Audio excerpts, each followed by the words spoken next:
હું બિપિનભાઈ પટેલને વિનંતી કરું છું કે આવીને ગણેશ પૂજા કરે. બિપિનભાઈ પટેલ જસાણી પટેલ પટેલના મિત્ર છે જસાણી.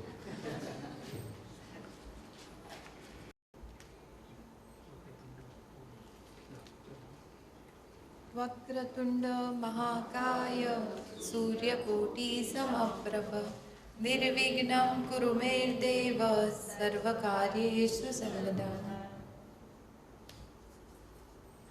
ધન્યવાદ.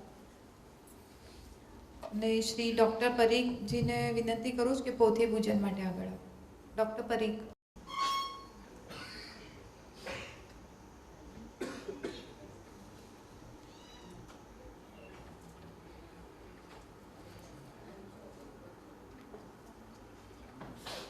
આનંદબેનને વિનંતી કરું છું કે ગુરુજીની પૂજા.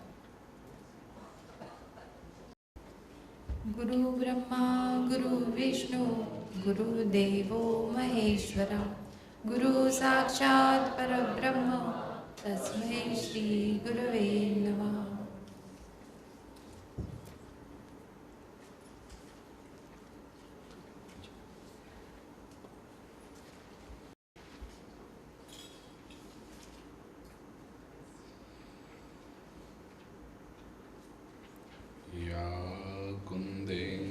तुषारहारधवला या शुभ्रवस्त्रावृता या वीणावरदण्डमण्डितकरा या श्वेतपद्मासना या ब्रह्माच्युतशङ्करप्रभृतिभिर्देवैः सदा वन्दिता सा मां पातु सरस्वती भगवती निःशेषजाड्यापहा. शुक्लां ब्रह्मविचारसारपरमाम् आद्यां जगद्व्यापिनीं वीणापुस्तकधारिणीमभयदां जाड्यान्धकारापहा. हस्ते स्फाटिकमालिकां विदधतीं पद्मासने संस्थितां वन्दे तां परमेश्वरीं भगवतीं बुद्धिप्रदां शारदां. वसुदेवसुतं देवं कंसचाणूरमर्दनं देवकी परमानन्दं कृष्णं वन्दे जगद्गुरुं. गुरुर्ब्रह्मा गुरुर्विष्णुः गुरुर्देवो महेश्वरः गुरुस्साक्षात् परब्रह्म तस्मै श्री गुरवे नमः. नारायणं नमस्कृत्य नरं चैव नरोत्तमं देवीं सरस्वतीं व्यासं ततो जयमुदीरयेत्. नागेन्द्रहाराय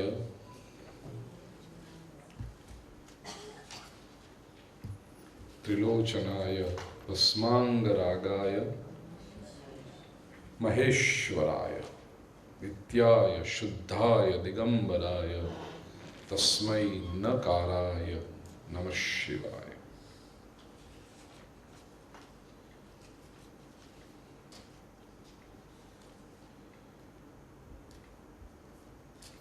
महेश्वर नागेंद्रहार के बारे में हमने चिंतन किया. त्रिलोचनाय क्या है, भस्मांगरागाय. आइए अब सोचें महेश्वराय.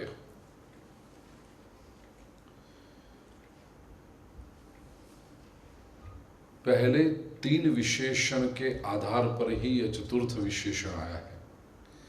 जो नागेंद्रहार हो, जो त्रिलोचन हो, जो भस्मांगराग हो, वही महेश्वर हो सकता है. महेश्वर क्यों है?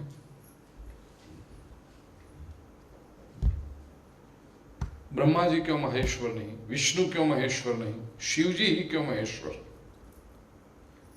क्या सृष्टि का उत्पन्न सर्जन करना इतना बड़ा काम नहीं? क्या सृष्टि को संभालना ये बड़ा काम नहीं है? संहार करने वाला महेश्वर क्यों? ये प्रश्न स्वाभाविक है, आ सकता है।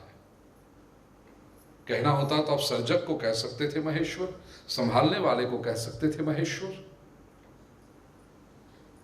जो संहार करता है, जो लय करता है, उसको महेश्वर क्यों कहा? उसके पीछे आध्यात्मिक दृष्टि तो अवश्य देखेंगे, लेकिन दुनिया की दृष्टि से भी प्रमाण है। कैसे? सबसे पहली बात समझ लीजिए, महापुरुष बहुत सुंदर वर्णन करते हैं कि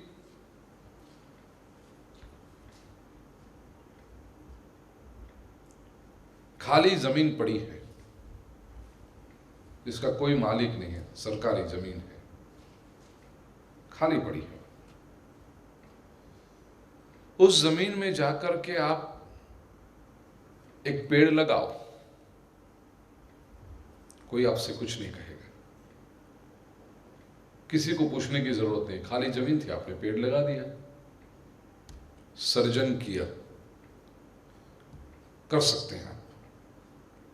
उस पेड़ को जाके रोज आप पानी जल दो, फर्टिलाइजर दो, पौधा जब है तब उसको कोई गाय या कोई पशु आके खा न जाए, इसलिए आसपास प्रोटेक्शन दे दो, रक्षण कर दो, पालन करो उसका, तो भी आपको कुछ नहीं कहेगा कोई। और वो पेड़ जब बड़ा हो गया, अगर आप उस पेड़ को काटना चाहते हैं, काट सकोगे?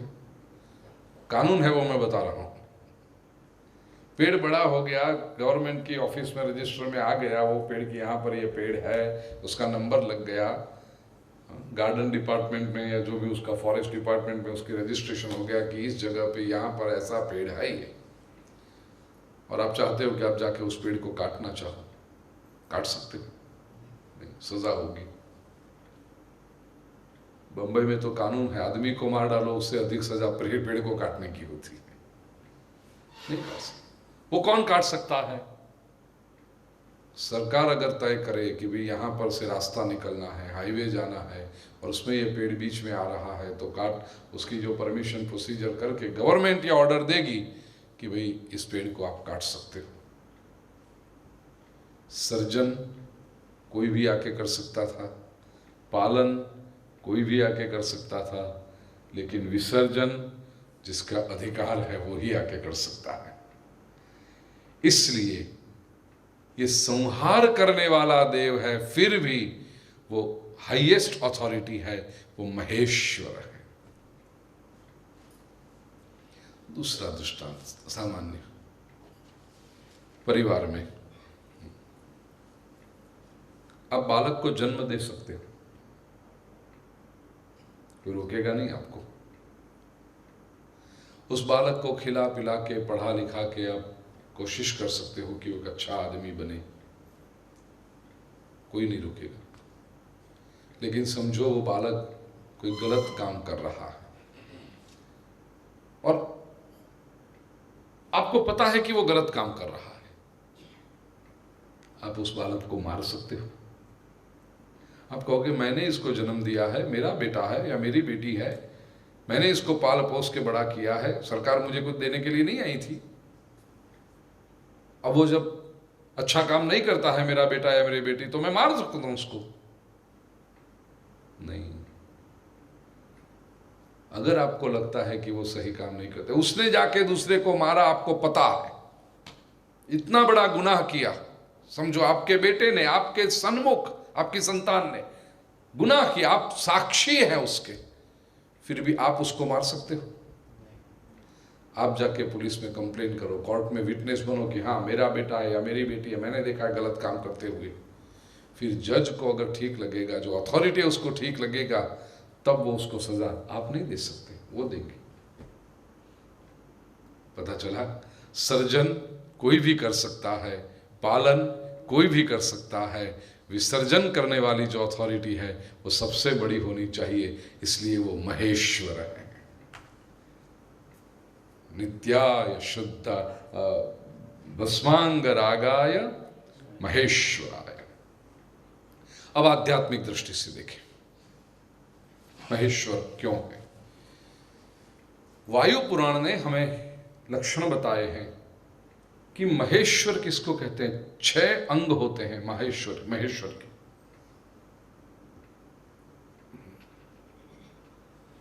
सर्वज्ञता तृप्तिरनादिबोध स्वतंत्रता नित्यमलुप्त शक्ति अनंत शक्तिश्च विभुर्विधिज्ञा षडाहुरंगानि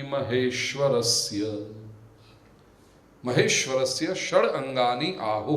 महेश्वर के 6 अंग हैं। कौन से? सर्वज्ञता, पहला महेश्वर किसको कहते हैं, जो सर्वज्ञ हो। दूसरा तृप्ति, तीसरा अनादिबोध, बहुत संक्षेप में इसके बारे में चिंतन करेंगे। स्वतंत्रता, नित्यमलुप्त शक्ति और अनंत शक्ति, ये 6 अंग है। सबसे पहला अंग है, और देखिए इसको गुण नहीं कहा, इसको अंग बताया। और 6 अंगों से पूर्ण हो वही महेश्वर होता है। ये 6 के 6 होने चाहिए। 6 में से एक अव्यवहार 2 हुआ तो भी नहीं चलेगा। सबसे पहला है, 6 में से कोई एक होगा तो वो देव हो सकता है, महादेव नहीं हो सकता। सबसे पहला अंग बताया सर्वज्ञता। सर्वज्ञता क्या है? जाबाल्य उपनिषद में सर्वज्ञता की व्याख्या दी। सर्वज्ञ पंचकृत्य संपन्न सर्वेश्वर ईशः पशुपति।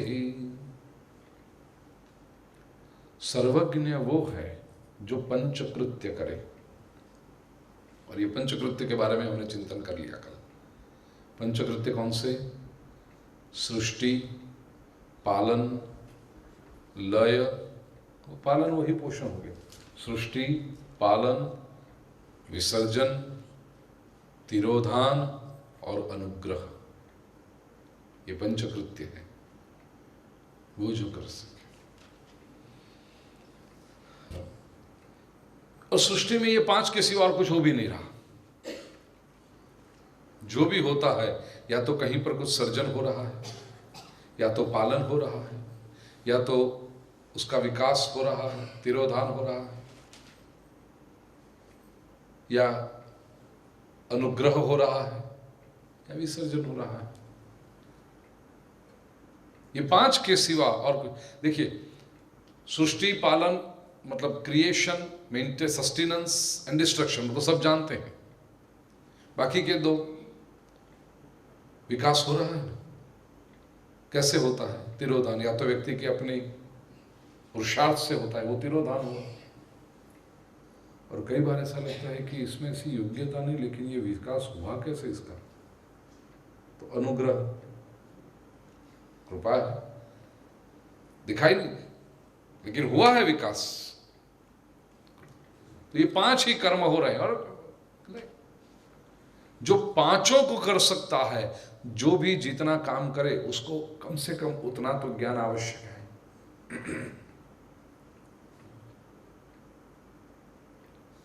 परिवार में पति कह सकता है, देख मैं जॉब करता हूं, मैं बीकॉम हूं, हिसाब मैं रखूंगा, वो मेरा काम है, मुझे आता है। नौकरी करता हूं, वहां का भी हिसाब रखूंगा, घर का भी हिसाब रखूंगा, लेकिन फिर रसोई बनाना वो मेरा काम नहीं, वो मुझे नहीं आता है, वो तू कर। और पत्नी कहेगी, ठीक मैं स्वादिष्ट भोजन बनाऊंगी, वो मेरा काम है, वो मेरा डिपार्टमेंट है, लेकिन फिर हिसाब रखने का आप मुझे मत कहो, वो मैं नहीं कर पाऊंगी।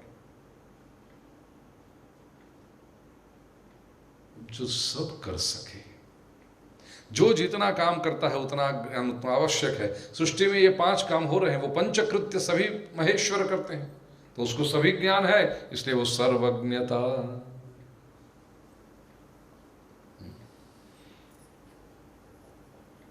सब कर रहे हैं,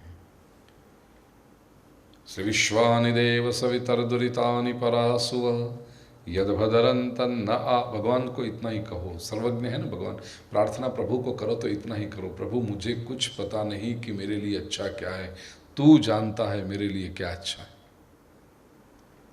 मैं मेरी दृष्टि से अच्छा मांगने चलता हूं, जब वस्तु आती है तो पता चलता है कि ये तो गलत था।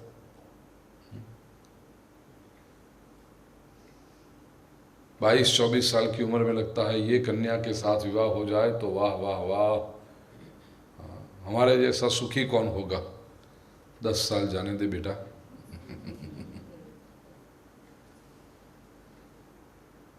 क्यों? तो फिर कहोगे ना 10 साल पहले मुझे पता नहीं था क्या था मेरे लिए अच्छा, और उस वक्त माता पिता ने कहा था बेटा जरा, नहीं नहीं नहीं पप्पा आपको मालूम नहीं पड़ता है कुछ। और 10 साल के बाद कहता है पप्पा हो पहले आपकी बात सुनी होती ना। तो कितना अच्छा।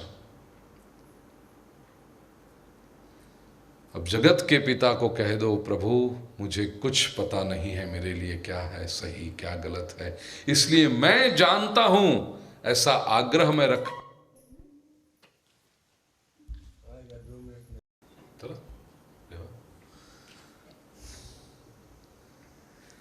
प्रभु मैं नहीं जानता मेरे लिए सही क्या है, मेरे लिए गलत क्या है। मैं जहां पर सुख प्रोजेक्ट करता था वहां से दुख निकल आया है, और शायद मैंने जहां पर दुख देखा होगा वहां से सुख निकल आता है।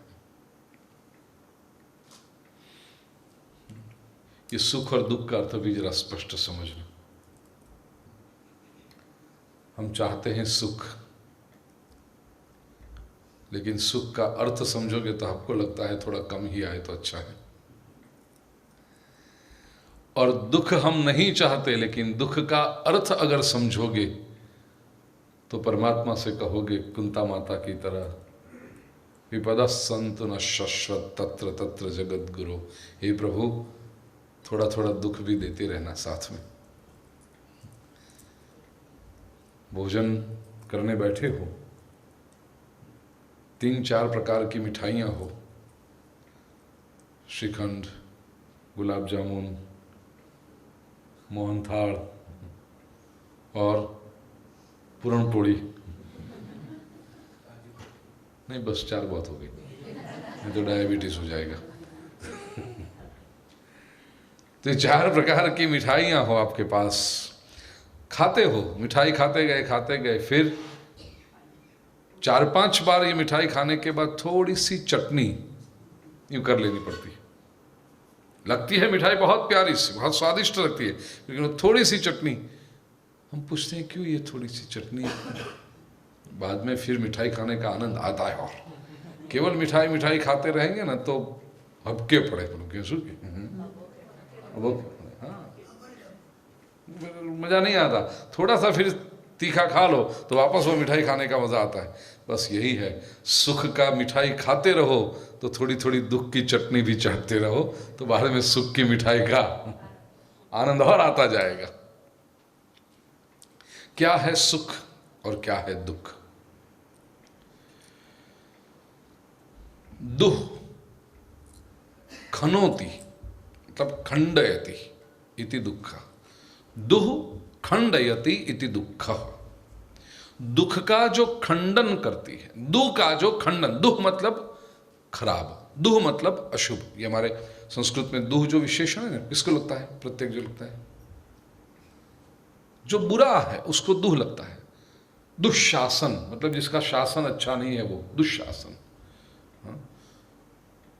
सुशील वो अच्छा, लेकिन दुष्शील बुरा। दुह जितना लगता है वो बुरा होता है। तो बुरे को जो काटता है, अब बुरा क्या है? सबसे बुरा क्या है इस संसार में?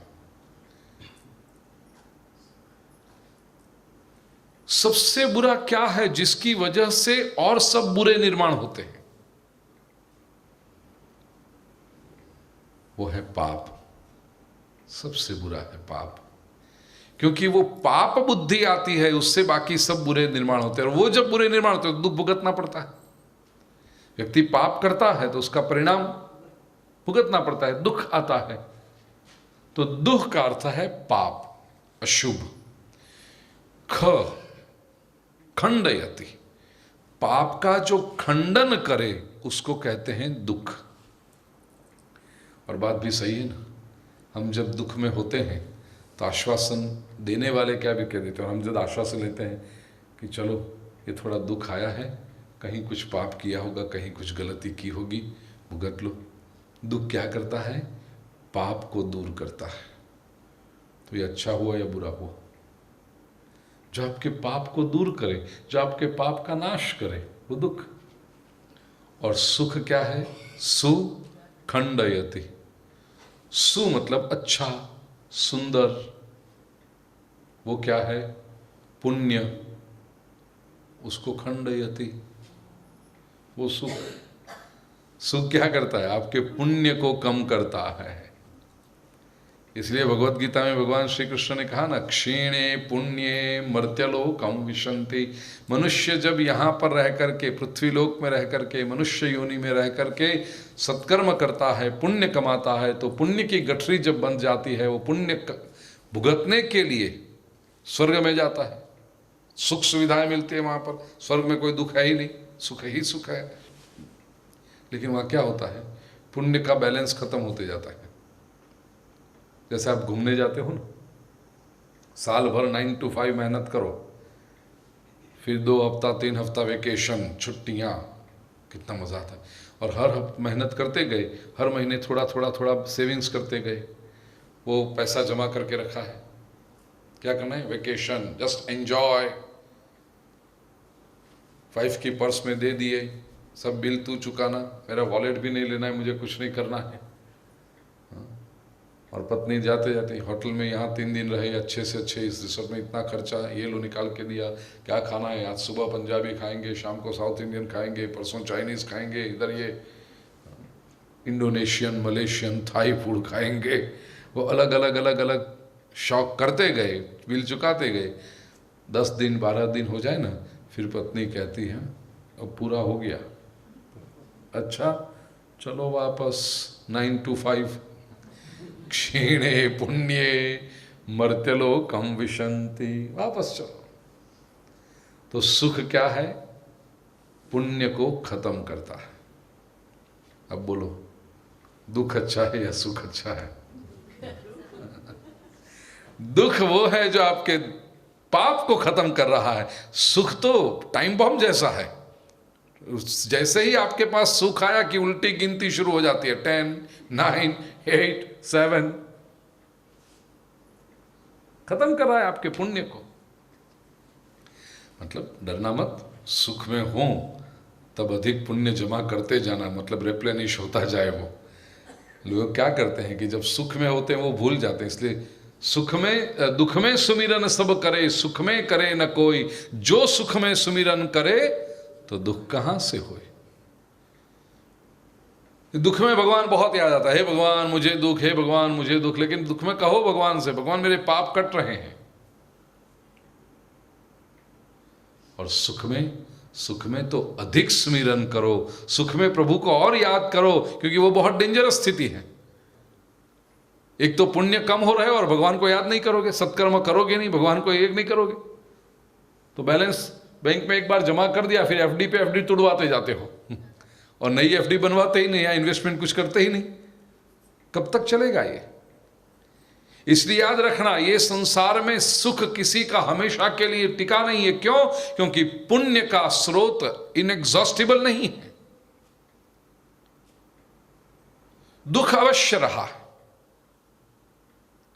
भगवत गीता में भगवान श्री कृष्ण ने इस संसार को दुखालयम कहा, सुखालयम नहीं कहा। दुख ये इसलिए प्रत्येक सुखी से सुखी व्यक्ति के जीवन में भी कहीं ना कहीं कोई दुख तो होगा ही। ये वास्तविकता है संसार की। तो भगवान से कहो, प्रभु हम दुख चाहते नहीं हैं लेकिन दुख आते हैं, और हम सुख चाहते हैं, सुख आता है तो भी दुख का काम करता है। फिर वो तो खत्म कर रहा है पुण्य को, मतलब जो सुख आया है वो दुख की तैयारी कर रहा है ना। मुझे पता नहीं है प्रभु मेरे लिए क्या सही है, आप सर्वज्ञ हो, आप महेश्वर हो, इसलिए आप तय करना मुझे क्या चाहिए। ये संसार जैसा दिखता है वैसा है नहीं, जैसे दुख और सुख जैसे लगते हैं वैसे है नहीं, उसका पूरा पर्दाफाश कर दिया। अब बोलो इच्छा होगी कि नहीं भगवान से कहें, कुंता माता ने स्तुति कोई गलत थोड़ी की थी, प्रभु थोड़ा थोड़ा दुख देना, क्यों? ताकि हमारे पाप कर्म भी थोड़े थोड़े कटते जाए। बैलेंस रखो भाई, मिठाई खाते हो तो चटनी भी खाओ, केवल सुख मत मांगना। दूसरी बात, संसार जैसा दिखता है वैसा है नहीं, अनुभव आने पर यह भी पता चलता है। इमेच्योरिटी में व्यक्ति कहता रहे मुझे सब 12-13 साल की टीनेज के जब उम्र होने लगे ना, उसको लगता है मुझे सब पता चलता है, मुझे सब पता चलता है। इसलिए 13, 14, 15 वर्ष के बच्चे माँ बाप को चीटिंग करने जाते हैं। ये कर दूं मम्मी को क्या पता चलेगा, ये कर दूं पापा को क्या पता चलेगा। अरे मम्मी पापा तेरे जैसे ही थे, उनको सब पता चलता है। लेकिन वो टीनेज ऐसी है, उसको लगता है मुझे ही सब पता चलता है, दूसरों को पता नहीं चलता। ऐसे आध्यात्मिक पथ पर हम टीनेज जैसे ही रहते हैं। हमें लगता है ये आदमी अच्छा है, वो आदमी बुरा है, ये गलत है, ये स्थिति अच्छी है, ये स्थिति नहीं है, इसको ऐसा नहीं कर। वो हम कौन होते हैं भाई? संसार में जो जैसा दिखता है, जो परिस्थिति जैसी वैसी होती नहीं।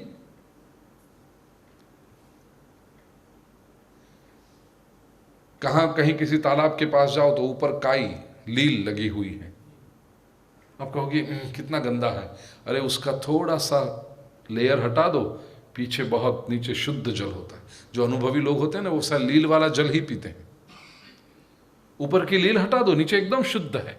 क्यों? क्योंकि लील का लेयर जब हट गया तो फिर तो न उसके ऊपर कोई कचरा जा सकता है, न उसके ऊपर कोई जंतु, क्योंकि जंतु सारे वो लील में रहेंगे, काई में रहेंगे। नीचे का पानी बिल्कुल शुद्ध होता है।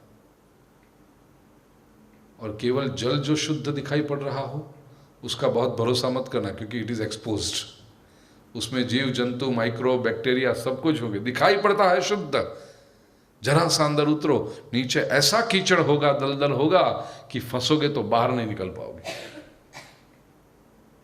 उसमें जरा सा भी हिलन चिल्लन हुआ कि तुरंत आ जाता है वो जल। शुद्ध दिखाई पड़ने वाला जल तुरंत मैला हो जाता है, और ऊपर से जो काई दिखाई पड़ती है वो नीचे से बहुत शुद्ध होता है। संसार जैसा दिखाई पड़ता है वैसा है नहीं। प्रभु से कहो, प्रभु आप सर्वज्ञ हैं, मैं अपने ओपिनियन बांधना बंद कर दूंगा।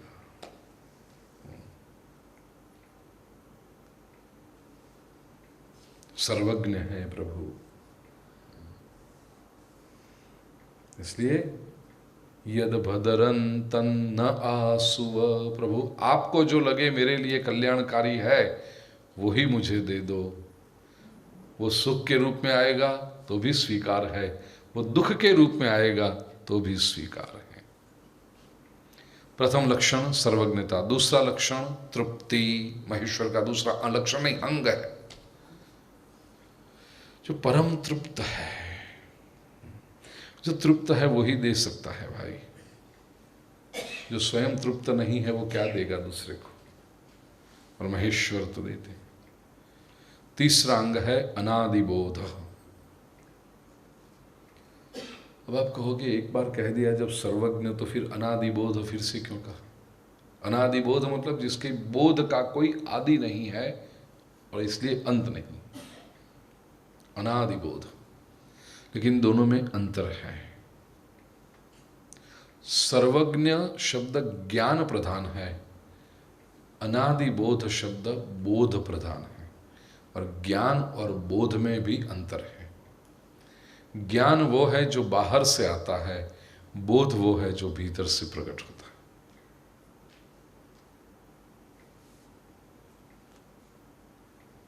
ज्ञान वो है जो सिखाया जाता है।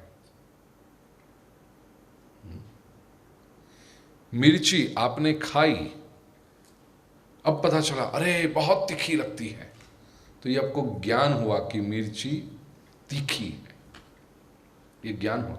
अब आप जितनी बार मिर्ची देखोगे आप कहोगे मुझे पता है ये तीखी वाली होती है, ये बहुत तीखी होती है, ये बहुत तीखी होती है। जब तक आपने वो चखा नहीं था तब तक आपको पता नहीं था। लेकिन उससे गहनतम जो अनुभव होते हैं वो बोध है, जो भीतर से, बाहर से करने की जरूरत नहीं है, बुद्धि से, जो बोध शब्द बुद्धि से जुड़ा हुआ है,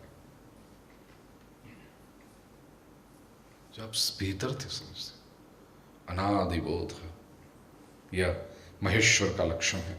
स्वतंत्रता, सीधी बात है भाई, वो स्वतंत्र है, अपना, उसका अपना तंत्र है, स्वतंत्र, उसका अपना तंत्र है, वो किसी पर आधारित नहीं है। नित्यम अलुप्त शक्ति ही, नित्यम वो शब्द तभी आएगा, अलुप्त शक्ति, ये 6 अंग महेश्वर के हैं। फिर कहा नित्याय, जो नित्य है, वो तस्मै नकाराय नमः शिवाय, ठीक है ना?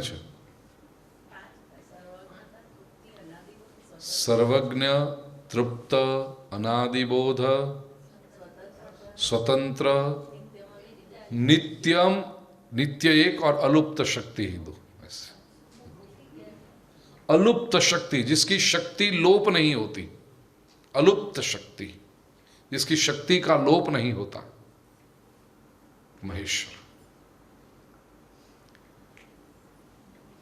नित्यम, नित्याय, नित्य है। कौन है भाई? केवल महेश्वर, केवल शिव ही है जो नित्य है। ये पूरा संसार, वेदांत जिसको कहते हैं, सापि गता सोपि गतस् तदपि गतम स्वप्नमायेयम। 65-70 साल की उम्र हो ना, ऐसे बुजुर्ग के पास बैठना, उनकी बातों में बार बार एक घटना आएगी, एक शब्द आएगा ऐसे, 40 साल पहले ये थे, अब तो बेचारे चल गए, अब तो वो नहीं रहे, वो कोई थी, वो भी बड़ी सुंदर, वो मुझे बड़ी प्यारी लगती है, वो गजल नहीं है, नज़म है शायद। मुझे मेरी बचपन दे दो, वो बचपन, वो बारिश का पानी, वो कागज की कश्ती, वो बारिश का पानी, मुझे दे दो, मुझे लौटा दो मुझे। और उसमें वो है ना कि बुढ़िया थी गाँव में, जिसको सब कहते थे नानी, वो नानी की कहानी। बुढ़िया थी, नानी थी, गई, सापि गता सोपि गता, वह, सा मतलब फेमिनिन जेंडर, वो गई, सह पुरुष मस्कुलिन जेंडर, वो भी गया, सापि गता सोपि गता तदपि गतम, तद न्यूटर जेंडर, वो परिस्थिति, वस्तुएं, वो भी सब गया। स्वप्न माये, तो फिर ये है क्या? ये स्वप्न माया है पूरी, बस ऐसा लगता है। उसमें कुछ भी नित्य नहीं है। यदा मेरु श्रीमान निपतति युगान्ताग्निदलितः समुद्रा शुद्ध्यन्ति समुद्रा शुष्यन्ति प्रखर मकर ग्राह निलयः धरा गच्छत्यन्तं धरणिधर पादैरपि धृता शरीरे का वार्ता करिकलभ कर्णाग्र चपले। इस संसार में सब कुछ चला गया। यदा मेरु श्रीमान निपतति युगान्ताग्निदलितः, मेरु पर्वत भी, बड़े बड़े पर्वत चले गए। अब भूस्तर शास्त्रियों से पूछो, साइंटिस्ट कहते हैं ऐसे बड़े बड़े पर्वत हुआ करते थे, कहाँ गए? एक बड़ा भूकंप हुआ, पर्वत पूरा चला गया अंदर, बड़े बड़े पर्वत चले गए। समुद्रा शुष्यन्ति, समुद्र पूरे सूख जाते हैं। हमने अपने जीवन में समुद्र को तो सूखते हुए नहीं देखा, लेकिन नदियों को तो सूखी हुई देखा है। 30-40 साल की बात है, बहुत बड़ी लंबी बात भी नहीं है। छोटे थे, बंबई से गांव में जाते थे, कितनी बड़ी बड़ी नदियां, कितने वो लगता था, हरा हरा प्रदेश लगता था, और अब जाते हैं तो पूरा सूखा पड़ा। छोटे छोटे भी डैम आते थे, उसमें से सब नदियां बहती रहती थी, और वो भी अप्रैल की उसमें मई महीने में। गांव में वही समय जाते थे, स्कूल में छुट्टियां होती थी। ऐसा नहीं कि बारिश आए इसलिए हो रहा है, अप्रैल महीने में, मतलब practically end of the year है, बारिश आने की तैयारी, ऐसा समय। उस समय भी नाड़ा हो ना ना ना एमा थी। मुझे याद है, मैं छोटा था और ऐसी महिमा की बंबई से जब निकलो तो फिर पवित्र नदियां, नर्मदा, तापी, ये सब आए तो उसमें कॉइन डालते थे हम, कॉइन डालते थे। तो फिर बालक बालक होता है, क्या पता उसमें। जैसे ही कोई ब्रिज आया, मम्मी सिक्का, मम्मी कहती थी अमो नो या तो गरनाड़ू सा इसमें नहीं डालते, ये तो नाला है छोटा सा, इसमें नहीं कोई। वो नर्मदा में डालो तो माँ ही निकाल के देती थी 5 पैसा 10 पैसा के, बेटे डालो इसमें। लेकिन ये तो नाली है, इसमें पैसे थोड़ी डालेंगे। तो इतनी छोटी छोटी नालियां भी बहती थी, सब सूख गया। समुद्रा शुष्यन्ति प्रखर मकर ग्राह निलया धरा गच्छत्यंतम। अरे ये पृथ्वी भी अंत हो जाता है उसका, चूर हो जाती है। तो फिर ये 5.5 फुट के खिलौने को आप कहो कि ये तो रहेगा, रहेगा क्या रहेगा। अंगम गलितम पलितम मुंडम दशन विहीनम जातम तुंडम वृद्धो याति गृहीत्वा दंडम। कुछ नहीं रहता है, बड़े बड़े देवता भी नष्ट हो जाते हैं सब।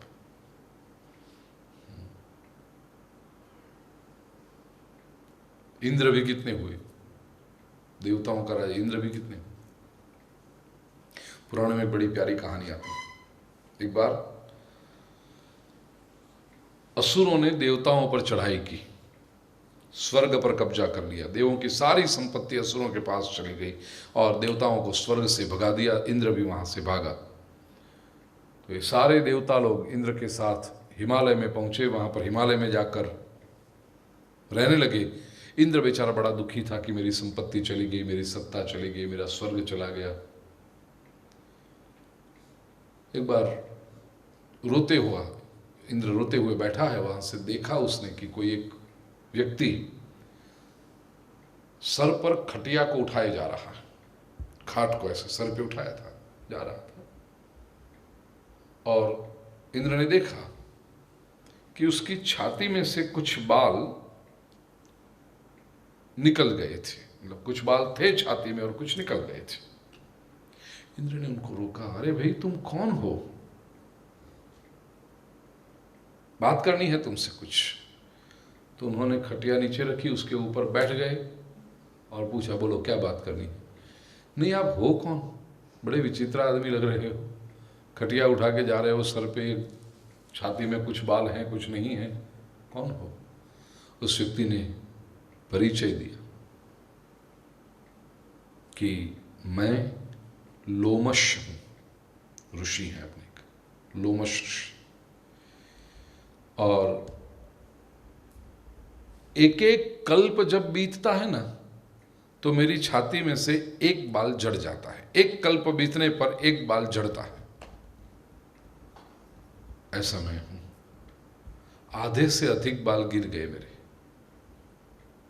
याद रखना जरा प्रमाणपान। एक कल्प मतलब एक चतुर्युगी, सत्व त्रेता, सतयुग, त्रेता युग, द्वापर युग और कलयुग, पूरा एक चतुर्युगी पूरी हो जाए तब एक कल्प कहलाता है वो।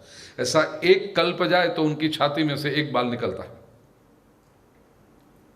कहता है आधे बाल अभी रहे हैं, आधे गए, मतलब आधी जिंदगी गई।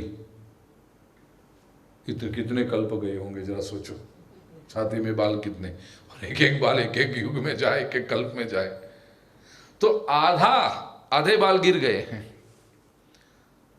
अब मैंने सोचा कि क्या मकान बनाएं, क्या बड़े बड़े भवन बनाएं, क्या करें, छोड़ो, अंत में तो ये खटिया ही चाहिए। तो बस सब छोड़ दिया। अब आधी जिंदगी गई इसलिए, और अब खटिया लेके घूम रहा हूँ। बहुत काम आती है। दिन में सर पे उठा के घूमता हूँ तो सूरज की धूप नहीं लगती। कोई मिल जाए तुम्हारे जैसा बात करने के लिए तो खटिया डाल के बैठ जाते हैं, सामने तुम बैठो, बातें करें, और रात को यही खटिया पे लंबे होके सो जाते हैं। मल्टीपर्पस। जो 5000 फुट के बंगले में मिलता है वो सब इसी में मिल रहा है, सब यही दे रहा है। बारिश की ऋतु हो तो इसके ऊपर कुछ कपड़ा डाल के नीचे सो जाता हूं तो बारिश भी नहीं आती, पेड़ के नीचे रहकर। सब तरह से ये खटिया रक्षण करती। और दिन भर मैं खटिया को उठाता हूं, रात को खटिया मुझे उठाती है।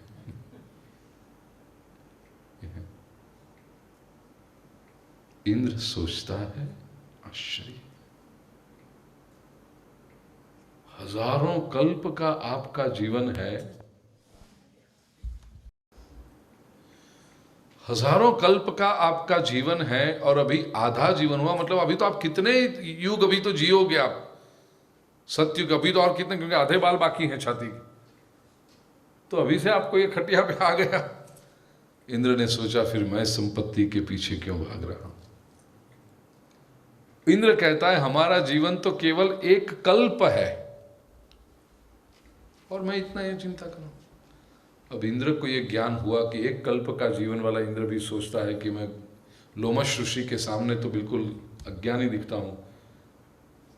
हमारा खेल 100 साल का, उसमें इतनी दौड़ धूप, इतनी ये सब, खटिया कहाँ मिलेगी बोलो अब। कहने का आशय, नित्य कौन है? हम सब अनित्य हैं। हमारे शास्त्रों में वर्णन है। मैथमेटिक्स किसका अच्छा है? गिनती करने वाले। जैसा भाई अब जरा चैलेंज ले लेना, गिनती करते जाना। चतुर्युग सहस्रंतो ब्रह्मणो दिनमुच्यते, पितामह सहस्रंतो विष्णोस्सा घटिका मता, विष्णोर्द्वादश लक्षंतो कलार्धम रौद्रमुच्यते। और अंत में चौथे चरण में कहा, पुरुषंतु परम प्राप्य काल संख्या न विद्यते। समय की बात है। चतुर्युग सहस्रंतु ब्रह्मणो दिनमुच्यते। 1000 चतुर्युगी ये ब्रह्मा का एक दिन होता है। चतुर्युगी की जरा गिनती करें। एक चतुर्युगी हुई मतलब सतयुग, त्रेता युग, द्वापर युग और कलयुग, ये पूरा समय बीत गया। उतना समय ब्रह्मा जी का एक दिन होता है, और उतना ही समय दूसरी चतुर्युगी ब्रह्मा जी की रात, वापस तीसरी चतुर्युगी ब्रह्मा जी का दूसरा दिन। ठीक है, वो ऐसे 100 वर्ष, मतलब ऐसे 7 दिन हुए, ऐसे 1 महीना, ऐसे 12 महीने और 100 वर्ष ब्रह्मा जी की आयु। ये सब कैलकुलेशन करने के लिए अच्छी कैपेसिटी वाला कंप्यूटर चाहिए। कैलकुलेटर भी ई कर देगा उधर आके, क्या रेगुलर कैलकुलेटर संशोधन करके फिगर निकाला है। 4 अरब और 32 करोड़ वर्ष अपने, वो ब्रह्मा जी का एक दिन होता है। ह्यूमन ईयर्स जो है ना, 4 अरब 32 करोड़ वर्ष, वो ब्रह्मा जी का एक दिन, और 4032 करोड़ वर्ष उनकी रात्रि, मतलब अपने 8 अरब 64 करोड़ वर्ष अपने, वो ब्रह्मा जी का एक दिन। अब मल्टीप्लाई बाय 3 करो। जसाणी भाई करो, ई हो गया बस, पहले ही उसमें ई। कितने उत्साह से हाथ बढ़ा किया था कि गिनती अच्छी करता। 8 अरब 32 करोड़ वर्ष का एक दिन, ऐसे 30 मल्टीप्लाई करोगे तो 1 महीना, और उसको 12 से मल्टीप्लाई करो वो 1 वर्ष, और उसको और 2 जीरो लगाओ, 100 साल, वो ब्रह्मा जी की उम्र। ई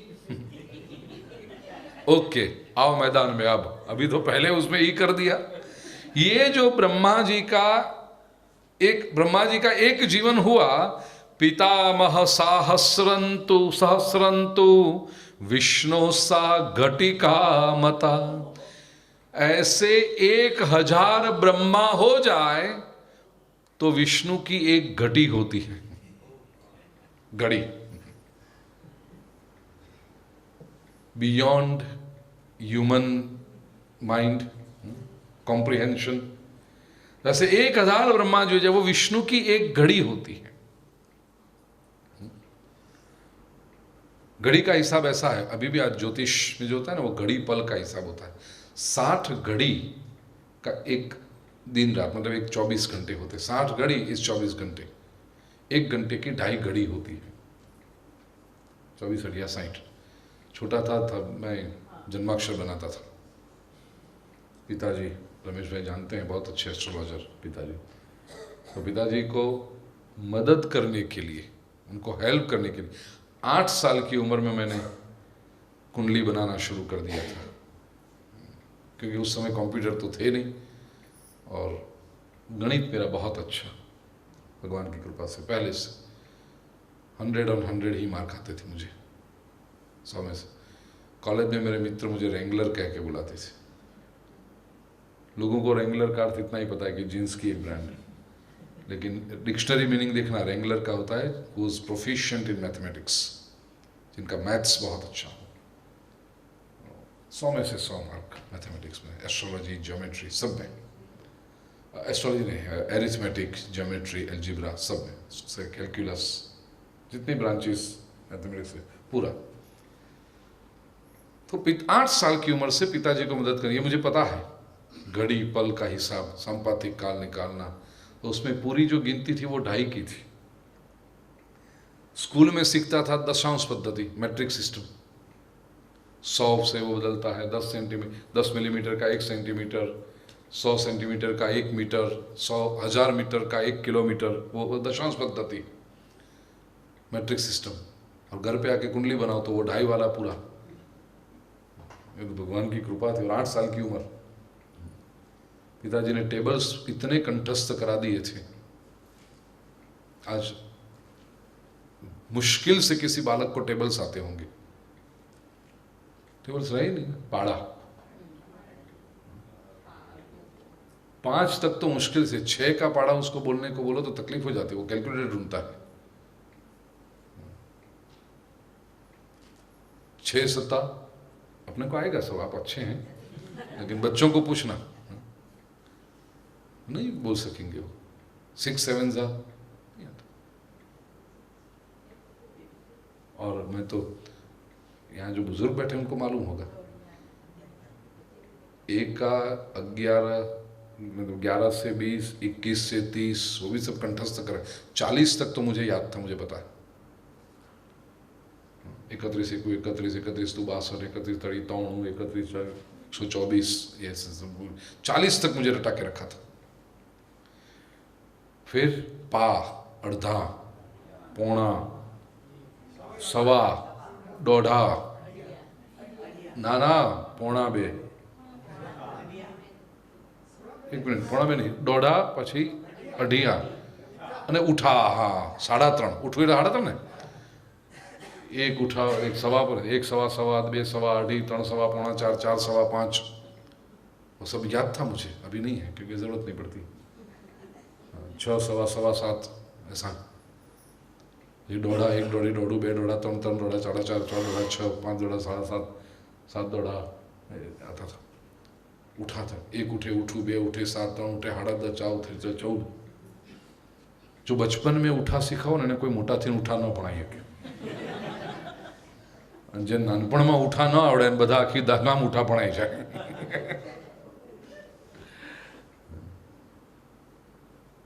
3.5 का टेबल.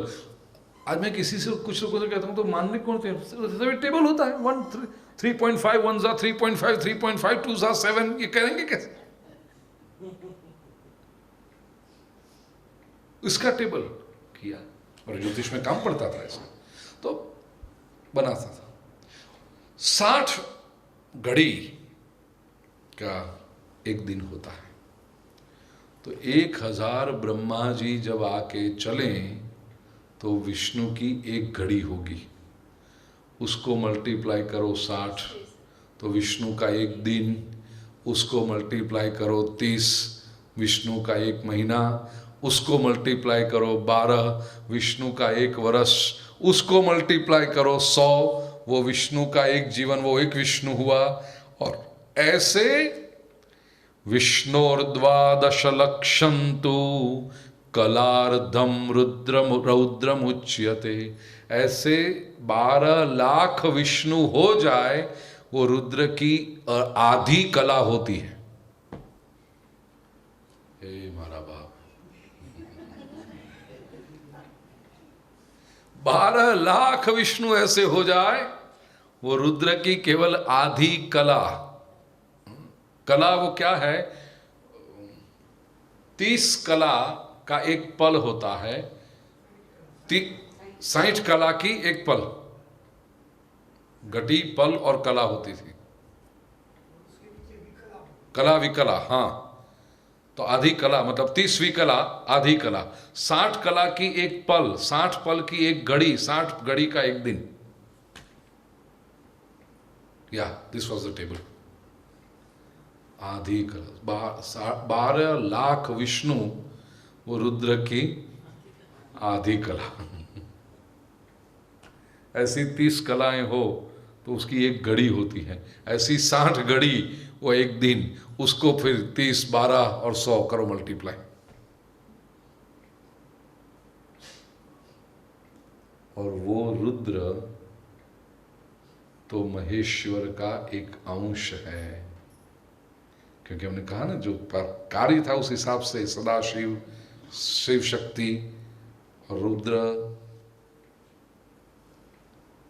तो महेश्वर कैसे नित्य है. पुरुषंतु परम प्राप्य काल संख्या न विद्यते. वो जो परम पुरुष की बात करोगे महेश्वर की, वो काल संख्या वहां पर मिलती ही नहीं, वो नित्य है. अब इसको जरा मैथमेटिकली देखा नित्य को, अब नित्य को धार्मिक स्पिरिचुअली देखिए. नित्य किसको कहते हैं? नित्य का अर्थ है जिसका प्रागभाव और ध्वंसाभाव न हो. सरल शब्द, जिसका जन्म नहीं और जिसका नाश नहीं, वो नित्य. सीधी सरल बात है. नित्य इज इटर्नल. कौन है? जिसका जन्म नहीं है और जिसका नाश नहीं है. अब बोलिए, शिव जी का जन्म आपको पता है? जन्म किसको पता हो सकता है? या तो जन्म किसको कहते हैं? एक एक कॉन्सेप्ट बहुत लॉजिकली, रैशनली एंड फिलोसॉफिकली देखिए. जन्म किसको कहते हैं? हाँ? नहीं नहीं नहीं नहीं, जन्म वो नहीं. जन्म क्या? प्रिसाइजली अगले क्षण में, पूर्व क्षण में जो नहीं था और इस क्षण में जो है, उसका नाम है जन्म. फिर माता के गर्भ में होना, रहना, कितना समय रहना, वो इट्स अ प्रोसेस. वो प्रोसेस है. कोई 6 महीना रहता है, कोई 7 महीना रहता है, कोई 8 महीना, कोई 9 महीना, कोई 10 महीना. सुखदेव जी 16 वर्ष. कोई दूसरे जीव जंतु होंगे तो उनकी शायद 2 दिन में प्रेगनेंसी पूरी हो जाती होगी, और जंतु क्योंकि 7 दिन की तो लाइफ स्पैन है उनकी. मच्छर है जो 7 दिन में तो वो जन्म भी होता है, मैच्योर भी होता है, शादी भी, मतलब जो भी करता है संबंध कर लेता है, दूसरे मच्छर को जन्म भी दे देता है, और वो 7 दिन में तो राम बोलो भाई राम भी हो जाता है. तो बाकी कितने गर्भ में रहता है, क्या करता है, वो सब प्रोसेस है। जन्म क्या है? अगले क्षण में नहीं था और इस क्षण में है, उसका नाम हुआ जन्म। वेदांत की परिभाषा में कहूं तो पूर्व क्षण में जिसका अभाव हो और द्वितीय क्षण में जिसका अस्तित्व हो, अभाव में से अस्तित्व हो जाए, उसको कहते हैं जन्म। मृत्यु किसको कहते हैं? इस क्षण में जो है और अगली क्षण में जो नहीं है, वो उसको कहते हैं नाश। जन्म और नाश एक्चुअली क्या है? एक दूसरे के ऑपोजिट्स हैं। पूर्व क्षण में नहीं था, इस क्षण में है, उसका नाम जन्म। और इस क्षण में है लेकिन अगली क्षण में नहीं होगा, वो नाश। या पूर्व क्षण में था, इस क्षण में नहीं है, वो नाश। मोर प्रिसाइज, नहीं होगा वो भविष्य की बात भी क्यों करे?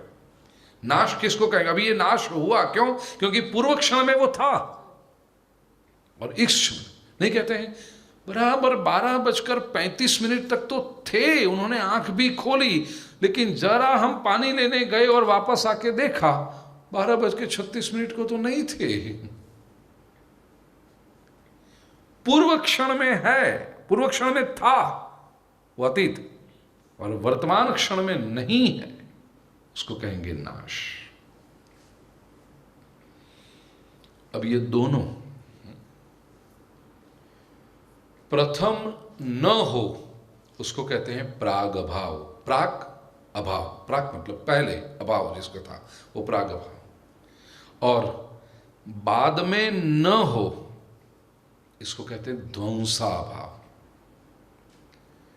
शिव तत्व ऐसा है जिसको प्राग भाव भी नहीं है और ध्वंसाभाव भी नहीं है, इसलिए वो नित्य है। न शिव जी का जन्म किसी ने देखा, न शिव जी के कोई देखेगा। क्योंकि कोई भी बात जब कहो तो प्रमाण होना चाहिए ना, प्रूफ होना चाहिए। हमारे शास्त्रों में 3 तरह के प्रूफ माने गए हैं, प्रमाण माने गए हैं। प्रत्यक्ष प्रमाण, अनुमान प्रमाण और शब्द प्रमाण। प्रत्यक्ष प्रमाण मतलब जो आंखों से देखा हो। अब संत लोग कहते हैं ना कि हाथ कंगन को आरसी क्या, आपने अपनी आंखों से देखा है। चेहरा है, आप अपनी आंखों से नहीं देख सकते, इसलिए चेहरे पर कोई पेंटिंग करनी हो ये सब तो आरसी में देखना पड़ता है कि कैसे लगते हैं, बराबर हुआ, ये थोड़ा डार्क नहीं हो गया, थोड़ा लाइट नहीं हो गया। लेकिन हाथ पे जो कंगन पहना हो उसको आरसी में देख के कैसा लगता है? हाथ कंगन को आरसी क्या, स्वयं देख रहे हो, प्रत्यक्ष प्रमाण है।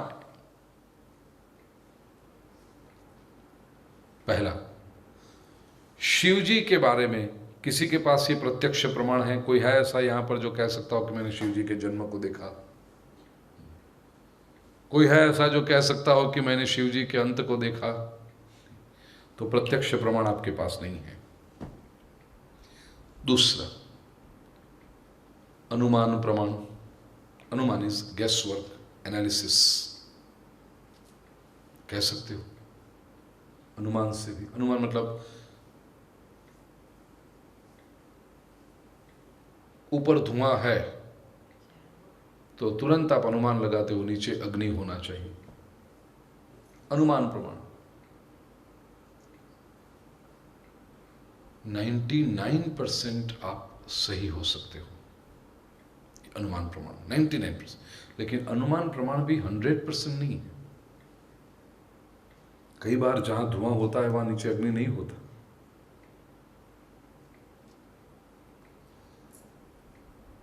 परसों की बात है, मैं खिड़की में खड़ा था घर पे, और अभी सब विंटर आ गया ना तो मच्छर शुरू हो जाते हैं। तो बम्बई की म्यूनिसिपैलिटी मच्छर नाश हो, लोगों की स्वास्थ्य अच्छा रहे, इसलिए करके, आपने देखा होगा, आदमी निकलता है गन लेकर के, मजा आता था। छोटे थे ना तो उसमें भी नाचते थे, पता क्या था कि ये नहीं होना चाहिए इसमें, ऐसा आए तो उसमें जाके नाचते थे। वो गटर के अंदर डाल के भूर करता है।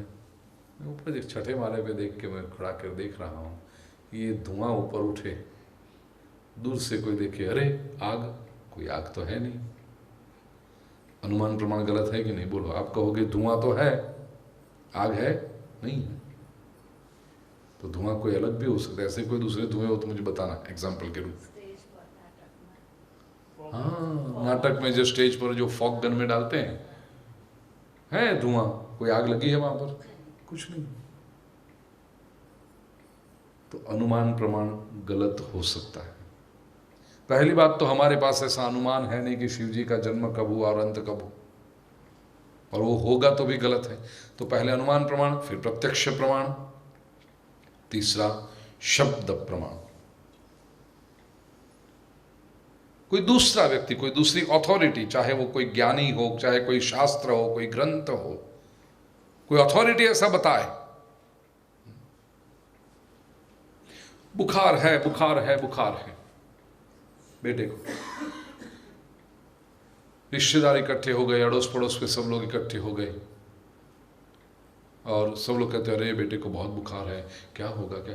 टाइफाइड, आजकल तो बहुत चलता है टाइफाइड, टाइफाइड। लोग बात भी करेंगे, वो पड़ोस में रहते हैं उनको भी टाइफाइड हुआ था, वो बाजू के मोहल्ले वाले को भी टाइफाइड हुआ था, हाँ हाँ मेरे मौसी का लड़का है उसको भी टाइफाइड हुआ। टाइफाइड ही चल रहा है आजकल, टाइफाइड पेपर में भी आता है, टाइफाइड चलता है। डॉक्टर को फ़ोन किया, डॉक्टर कहते हैं मैं 2 घंटे में पहुंच रहा हूँ वहाँ पर। डॉक्टर आते हैं, चेक करते हैं, डायग्नाइज करते हैं, मलेरिया है। बोलो आप किसकी बात मानोगे?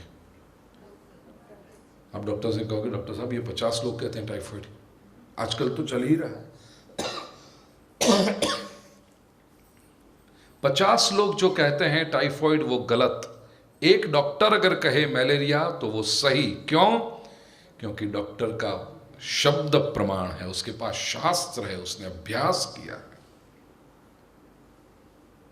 हमारे यहाँ शब्द प्रमाण को बहुत सबसे अधिक आदर की, इसलिए गुजराती में तो कहा ब्राह्मण ना मुखे, कोई संत अगर कोई बात कह दे कि ऐसा होए, बस फिर श्रद्धा रख के वो कार्य करो। वो ज्ञानी महापुरुष है, वो जो कहेगा वो सही है, शब्द प्रमाण है वो। सूरज ने साखे ने ब्राह्मण ने ऐसा कुछ है शब्द। साखे ने सूरज की साक्षी और ब्राह्मण की वाणी, जो विद्वान ब्राह्मण, शब्द प्रमाण है वो, शास्त्र प्रमाण। ये तीनों प्रमाण से अपने पास कोई नहीं है कि शिव जी का आदि या अंत। शिव जी नित्य है। बड़ा सुंदर प्रसंग शिव पुराण में आता है। शिव और पार्वती का ब्याह हो रहा था और ब्रह्मा जी पंडित जी बनकर आए ब्याह रचाने के लिए। विवाह की विधि हो रही थी और विवाह की पाणी ग्रहण हो, हस्तमिलाप हो, उसके पहले गोत्रोच्चार होता है। आपने देखा होगा 3 पीढ़ियां बोली जाती, इसका प्रपौत्र, इसका पुत्र, इसका पौत्र, इसका प्रपौत्र, ये नाम का वर, और इसकी पुत्री, इसकी पौत्री और इसकी प्रपौत्री, ग्रेट ग्रैंड डॉटर, ये नाम की कन्या। पार्वती जी का तो मामला बड़ा सरल था। माता का नाम मैना देवी, पिता का नाम हिमालय, हिमालय के पिता का नाम भी मिल गया, उसके पिता का नाम भी मिल गया, सब कुछ मिल गया। शिव जी के पास आए ब्रह्मा जी, पानी ग्रहण करना है, बोलिए आपका पिता कौन? शिव जी थोड़ी जटा में से एक नाग को कहा थोड़ा हट बाजू पे।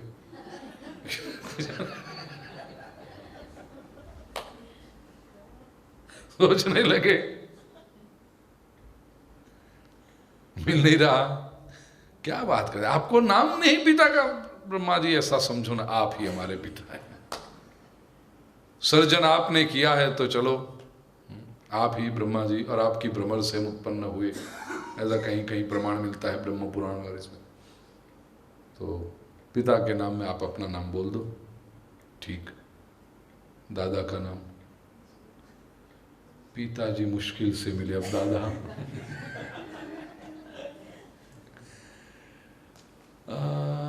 ब्रह्मा जी आप विष्णु की नाभि से प्रकट हुए, हाँ, तो हमारा दादा कौन हुआ? विष्णु। चलो बोलिए विष्णु। तो परदादा, विष्णु। शिव जी कहते हैं वो मैं ही हूं। बोलो मेरा नाम बोलो परदादा।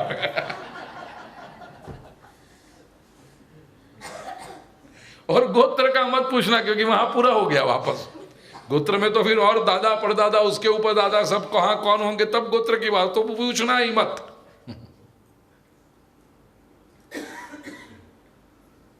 ये शिव जी है, नित्य है, सनातन है, मूल जो महेश्वर है वो नित्याय। यही ऐसे प्रसंग है कि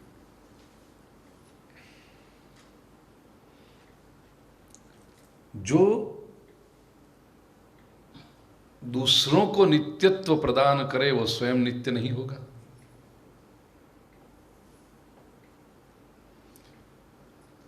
जो दूसरों का लय करे, स्वाभाविक है वो लय के बाद भी रहना चाहिए, वही लय कर सकता है। संसार की बात नहीं है। संसार में ऐसे लोग आते हैं वो दूसरों को मारने के लिए खुद भी मर जाते हैं। सुसाइड बॉम्बर्स आते हैं ना, वो दूसरों को तो मारेगा, खुद भी मरेगा। लेकिन जिसको सबका अंत करना हो वो स्वयं अंत के बाद भी रहना चाहिए, क्योंकि जो दूसरे का अंत करके स्वयं भी अंत हो जाए वो सृष्टि का ही एक हिस्सा है। शिव जी सभी का अंत करते हैं।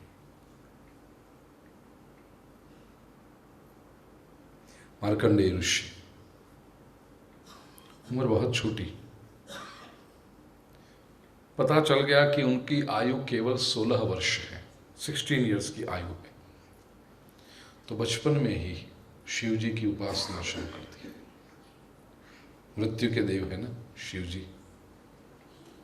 कहा जाता है कि जब 16 वर्ष हुए और शिव मंदिर में बैठे हैं, ओम नमः शिवाय, ओम नमः शिवाय, ओम नमः शिवाय जप करते हुए, अभिषेक करते हुए, उतने में यमराज आए।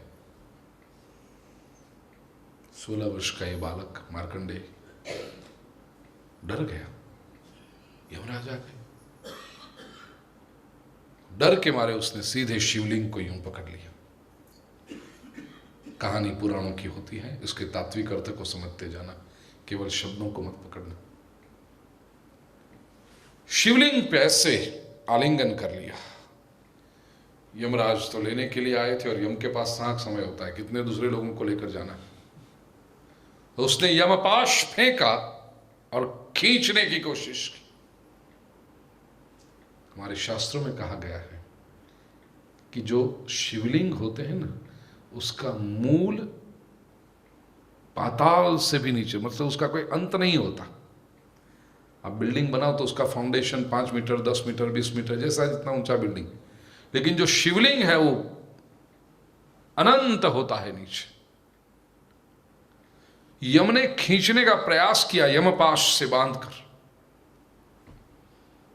शिवलिंग में से जटाजूट प्रकट हुए और यमराज से कह दिया, अगर कोशिश की इस बालक को मारने की तो तुम्हें मार डालूंगा। और जैसे ही शिव जी उसको अंत करने गए, यमराज डर गए शिव जी के पैरों में, इस पूरी दुनिया का अंत करूंगा, इसका अंत नहीं करूंगा। तो मार्कंडेय चिरंजीवी हुए। आज भी जब किसी को आयुष्य का वरदान देना हो तो कहते हैं कि मुझे मार्कंडेय ऋषि का आयुष्य प्राप्त हो। और इस प्रसंग के बाद शिव जी को एक नाम मिला, अंतकांतक। शिव तांडव सूत्र में है ना, अंतकांतक। अंतक का अंतक, अंतक मतलब यमराज, अंतक को भी अंत कर सकता है। अंतकांतक वो शिव तत्व है, उसका अंत नहीं है, इसलिए नित्य। जो अंतक को भी अंत कर सकता है, उसका अंत कोई नहीं कर सकता। अब ये तो पुराण की कथा हुई। आध्यात्मिक दृष्टि से देखो तो सुबह जो मैंने बात की थी ना, अपवाद से सृष्टि का लय करते जाइए, ऐसे सभी को अमर बनने की इच्छा है। याद रखना, ये शरीर के तो अंत होगा, आज नहीं तो कल। शिवोपासना से अमरत्व संभव है। कैसे? एक राजा था, जवान था, और उसने रात्रि को स्वप्न देखा कि वो बहुत बूढ़ा हो गया है, सफेद बाल, दुर्बल शरीर, कमर से मुड़ गया है। ऐसे अपने को देखा उसने, स्वयं को घबरा गया, ऐसा स्वप्न क्यों आया मुझे। सुबह सुबह उठकर ज्योतिषियों को बुलाया, बड़े बड़े विद्वान ज्योतिषी आए। और ज्योतिषी ज्योतिषी होते हैं, उनकी एक मर्यादा होती है। राजा के कुंडली देखी, हाथ देखा, ये सब कहा कि राजा चिंता मत करो, तुम दीर्घायु हो, तुम्हें काल भी नहीं मार पाएगा, अब नहीं। राजा ने कहा ये तो संभव नहीं कि मैं मरूंगा नहीं। ये ज्योतिषी मुझे खुश रखने की कोशिश करते हैं, बस मुझे, उनको लगता है कि मैं स्वप्न देखकर डर गया हूँ, इसलिए ऐसी ही बातें करके जरा अच्छा लगे। सूद सेइंग जो कहते हैं, इंग्लिश में बहुत अच्छा शब्द है ज्योतिषी के लिए, सूद सेयर, जो आपको पसंद हो ऐसा बोले, सूद सेयर। तो ये ऐसा कह रहे हैं। राजा सोच रहा था, उतने में एक संत वहां पहुंचे। राजा ने उनसे पूछा कि ये ज्योतिषी कहते हैं मैं अमर हो जाऊंगा, कैसे मेरा मृत्यु नहीं संभव, कैसे? संत ने कहा ठीक कह रहे वो ज्योतिषी, तुम ज्ञान वृद्ध हो जाओगे, और ज्ञान वृद्ध होकर तुम काल को बाधित करोगे। कैसे?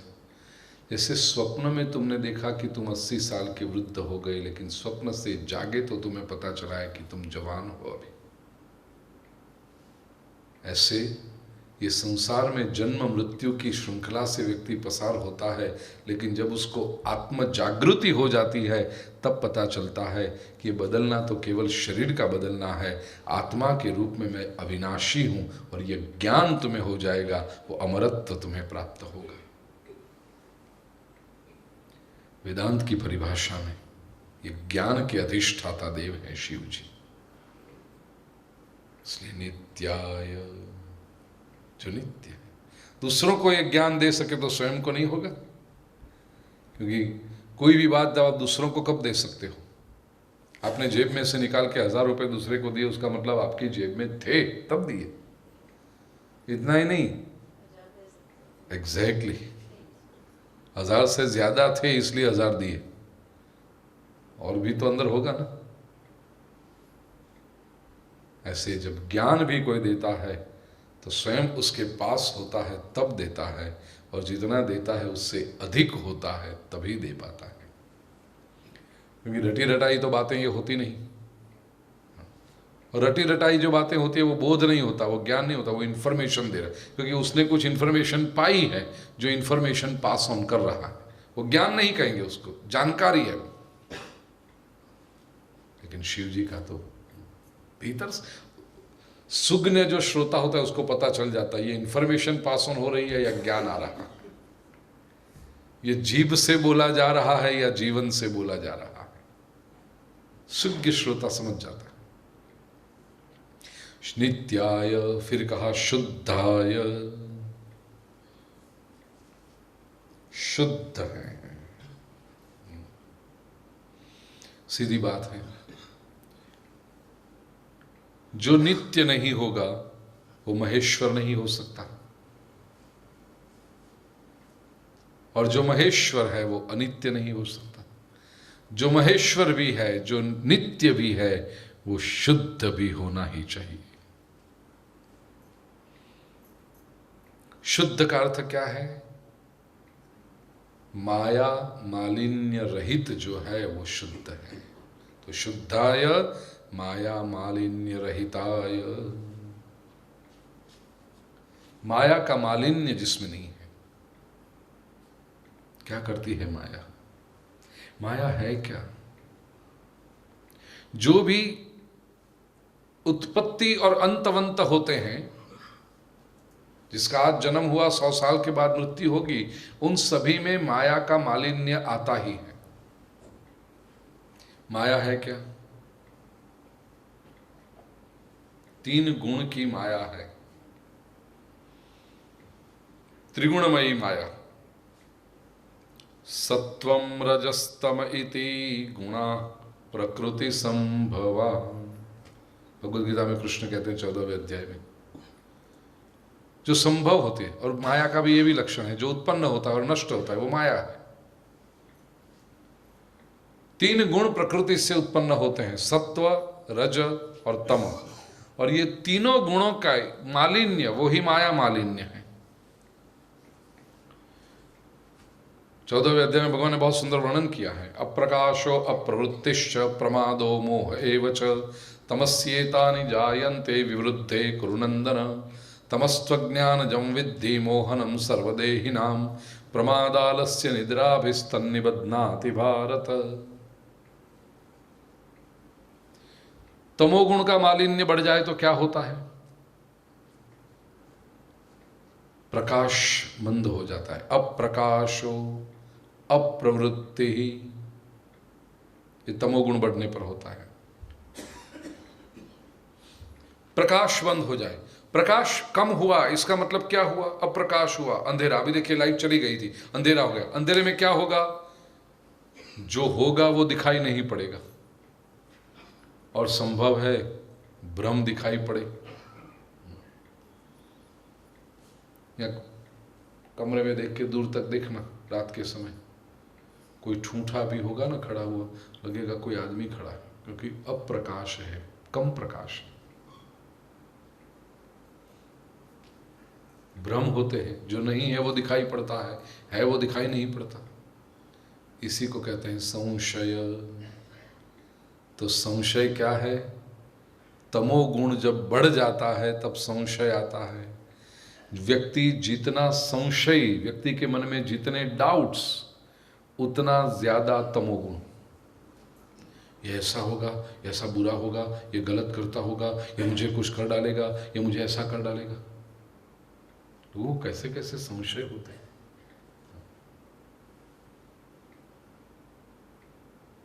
सास को लगता है बहू मुझे ऐसा कर देगी, बहू को लगता है सास मुझे ऐसा कर देगी, ये मेरा पति ऐसा कर देगा, पति को लगता है पत्नी ऐसा कर देगी, भाई को लगता है भाई ऐसा कर देगा, मित्र को लगता है मित्र ऐसा कर देगा, मालिक को लगता है नौकर ऐसा करेगा। जरा इसके पर नजर रखो।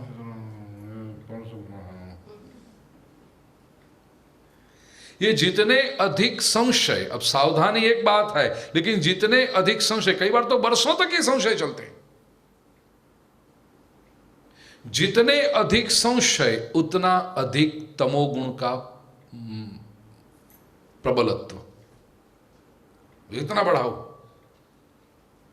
1 पे संशय हो, 2 पे हो, बाकी जितने आते हैं। कुछ लोगों का तो दिमाग ही ऐसा होता है, उनके साथ अच्छी बात करो तो भी उनको डाउट आता है। मिलने जाओ, 3 दिन के लिए साथ में है और उनके साथ बात करो, कैसे हो, आनंद में हो, अच्छा अच्छा भोजन करे हो, क्यों मेरे से अच्छी बात करता है, मेरे से कुछ चाहेगा, मांगेगा? अरे काई न जो तू भाई खा।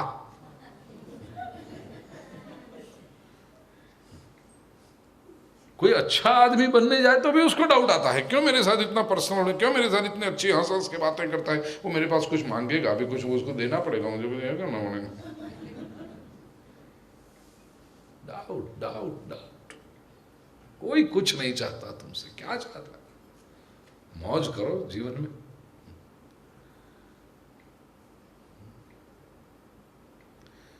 इस संशय जिसके मन में है वो तमोगुण का प्रभाव है, अंधेरे का प्रभाव। अप्रकाश अप्रवृत्ति, दूसरा मालिन्य जो तमोगुण का है वो अप्रवृत्ति, कुछ करना ही नहीं है। गीता में कृष्ण ने कहा ना, तमो प्रमाद आलस्य निद्रा भेस्तन्निबध्नाति भारत। प्रमाद, आलस्य और निद्रा ये मलिनता है। प्रमाद मतलब प्रोक्रेस्टिनेशन,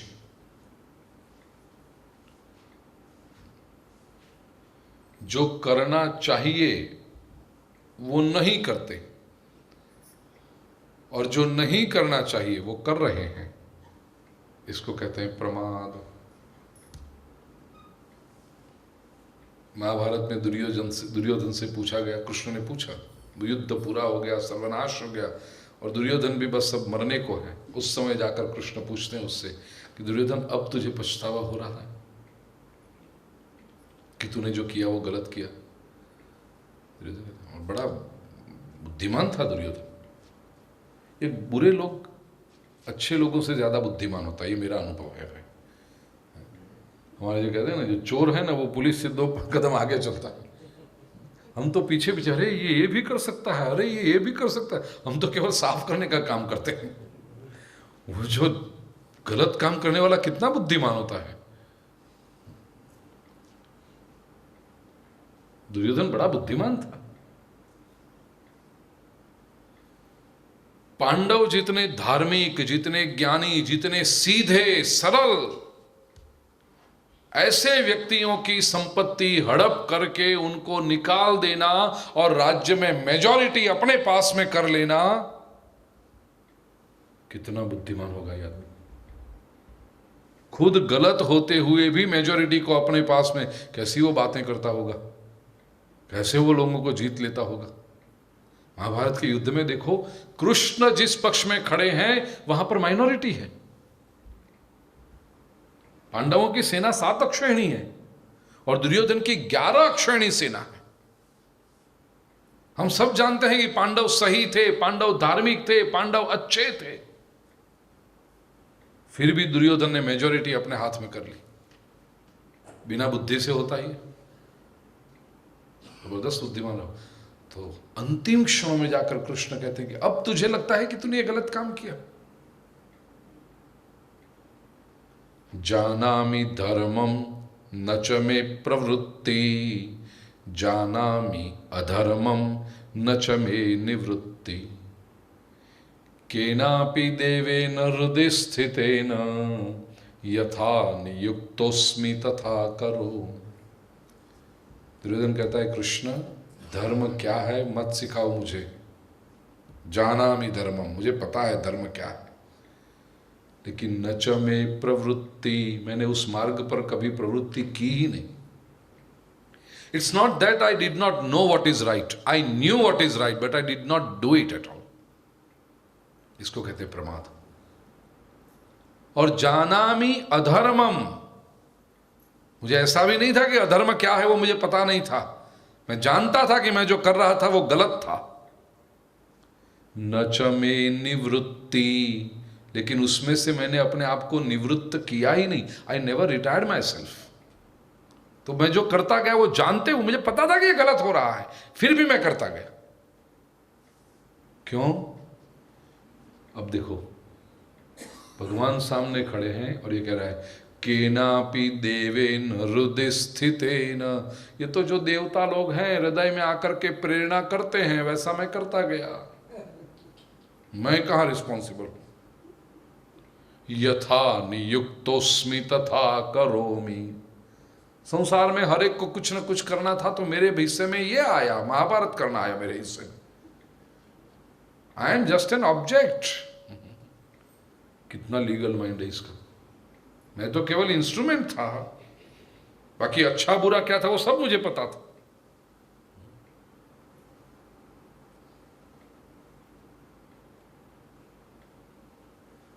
महाभारत के युग में एक दुर्योधन था, आज हर एक व्यक्ति में। इसको कहते हैं प्रमाद। क्या समाज में लोग नहीं जानते अच्छी बात क्या है, करने वाले कितने, और जो गलत करते हैं क्या उनको पता नहीं? आप इतने भोले भाले समझते हैं उनको कि बुरा करने वालों को पता नहीं है कि वो गलत कर रहे हैं। अरे बिल्कुल पता है, प्लानिंग करके करते हैं, किसी को पता ना चले, किसी को ये ना भनक ना पहुंचे किसी को। जितना बुरा काम करता है ना उतना प्लानिंग के साथ करता है।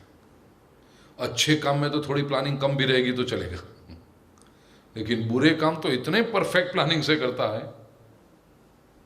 दुर्योधन वृत्ति है, प्रमाद वृत्ति है। तमोगुण बढ़ जाने पर यह मालिन्य आ जाता है, मनुष्य का मालिन्य है, अशुद्धि है ये अस्तित्व की। जीवन की। फिर कहा आलस्य, ये भी बहुत बड़ी अशुद्धि है। आलस्य क्या है? टू पोस्टपोन, लेजीनेस, छोड़ो ना कल करेंगे, छोड़ो ना बाद में करेंगे, छोड़ो ना, ये आलस्य है। संतों ने बड़ा अच्छा कहा, कबीर जैसे संत ने कहा, कल करे सो आज कर, आज करे सो अब, पल में प्रलय हो जाएगा, बहुरी करेगा कब।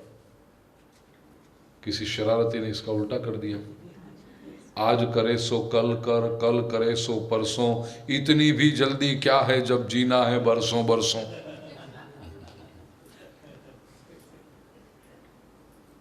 ये आलस्य।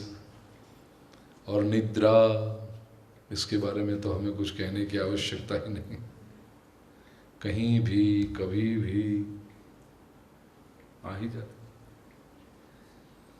शरीर के लिए जो जरूरी है वो निद्रा तो चाहिए, उसमें ना नहीं, लेकिन उससे अधिक मात्रा में जो है मलिनता है, मन की मलिनता है।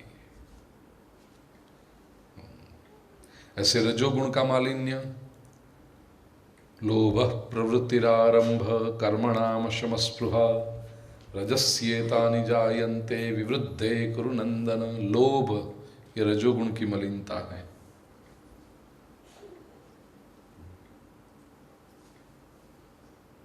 जो एक बार मिला है वो पकड़ के ही रखूं, बस छोड़ूं ही नहीं।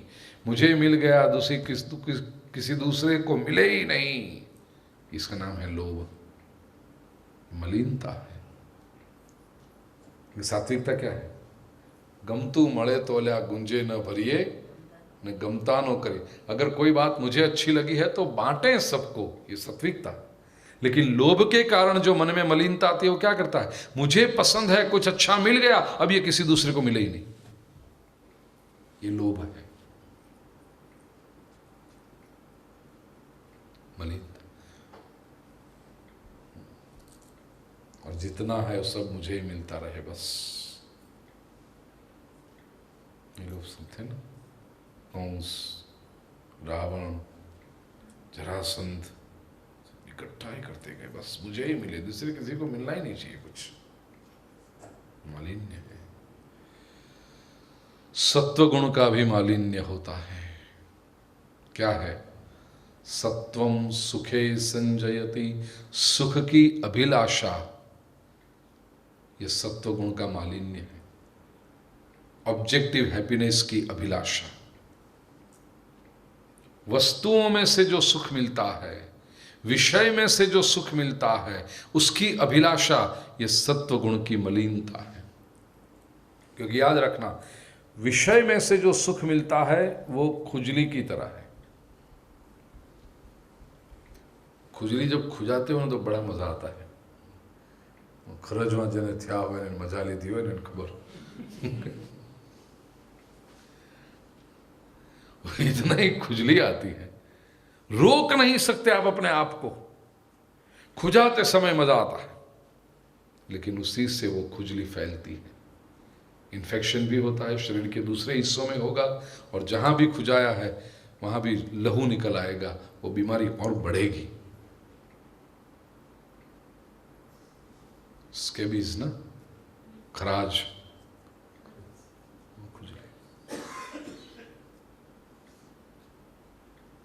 सुख, वैषयिक सुख की अभिलाषा ऐसी है, वो खुजलने की इच्छा होती है, ज्यादा मिले ज्यादा मिले ज्यादा मिले, और उसी में से फिर दुख निकल आता है। वही जो सुख को ज्यादा ज्यादा ज्यादा कुतरते गए तो वहीं से दुख आता है। एक व्यक्ति मिला है इसके पास से, अब कोई व्यक्ति आपके लिए अच्छा काम करा है, उसको चिपक के बैठे, उसके ज्यादा सुख मिले, इसमें ज्यादा सुख मिले, उसकी वो व्यक्ति की भी मर्यादा आ जाएगी, फिर वो कहां तक तुम्हें सुख देता रहेगा। और थोड़ा सा आपकी अपेक्षा का भंग हुआ, दुख दिया, उसने कुछ नहीं किया, तुझे हुआ है, वो तो अच्छा ही है। हमारी गुजराती भाषा में हरिंद्र दवे नाम के बहुत अच्छे कवि, उन्होंने बहुत सुंदर एक वाक्य लिखा, कोईनो प्रेम क्यारेय ओछो होतो नथी, अपनी अपेक्षाओं ज वधारे होय छे। कोई कहां कोई क्यों अपेक्षा हम इतनी रख के बैठते हैं, और अपेक्षा ही दुख। ये वैषयिक सुख सत्वगुण का मालिन्य है। शुद्धाय, शिव तत्व में न तमोगुण का मालिन्य है, न रजोगुण का मालिन्य है, न सत्वगुण का मालिन्य है, इसलिए पूर्ण शुद्ध है। और यह शुद्धाय विशेषण साधकों के लिए भी सूचना है। देवो भूत्वा यजेत देवम, हम जब शिव तत्व के उपासक हैं, साधक हैं, तो हमारे लिए क्या सूचना है कि शुद्ध बनोगे तो शिव को पाओगे। शुद्ध की उपासना अगर करनी है तो स्वयं प्रमाण बन जाओ, शुद्ध बन के, तो शुद्ध आपको स्वीकार करेगा। आप नहा धो के एकदम स्वच्छ कपड़े पहनकर स्पॉटलेस व्हाइट बनकर आप बैठे हो, और पड़ोस का एकदम गंदा आदमी 3 दिन से नहाया नहीं है, पसीना पसीना हो गया है उसको, और वो आके आपको कहता है अरे अरे हैप्पी बर्थडे, आओ तुम्हें, जरा दूर से, हाँ भाई हैप्पी बर्थडे बराबर है, लेकिन दूर से, मैं नहा धो के बैठा हूं। आप शुद्ध है, वो सामने वाला अगर अशुद्ध है तो आप उसको नजदीक नहीं लेते हो। तो शिव तो शुद्ध है, और आप अशुद्ध रहे तो शिव आपको पास मिलेगा। वो शुद्ध है, उससे अगर मिलना है, उससे आलिंगन करना है, एक रूप होना है, तो स्वयं भी शुद्ध बनना पड़ेगा। ये प्रकृति के तीनों गुणों का जो मालिन्य है वो निकालना पड़ेगा। शुद्धाय दिगंबराय, दिगंबर भगवान शिव जी। दिगंबर मतलब जिसमें परिग्रह भावना नहीं है, इकट्ठा करने की वृत्ति नहीं है।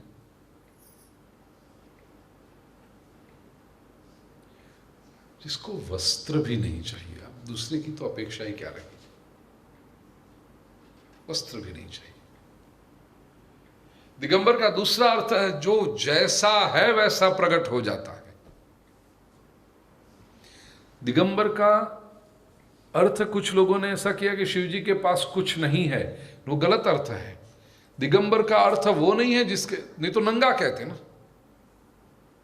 नंगा अलग है और दिगंबर अलग है। दिगंबरत्व दारिद्र्य सूचक नहीं है, दिगंबरत्व संपत्ति सूचक है, औदार्य सूचक है। दिगंबरत्व संपत्ति है और उदारता है। जो दे रहा है वो दिगंबर बन सकता है, जिसके पास नहीं है वो दिगंबर नहीं बन सकता।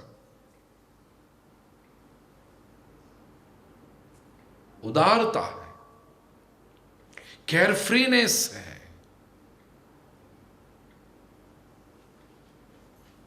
बिल्कुल लौकिक दृष्टांत।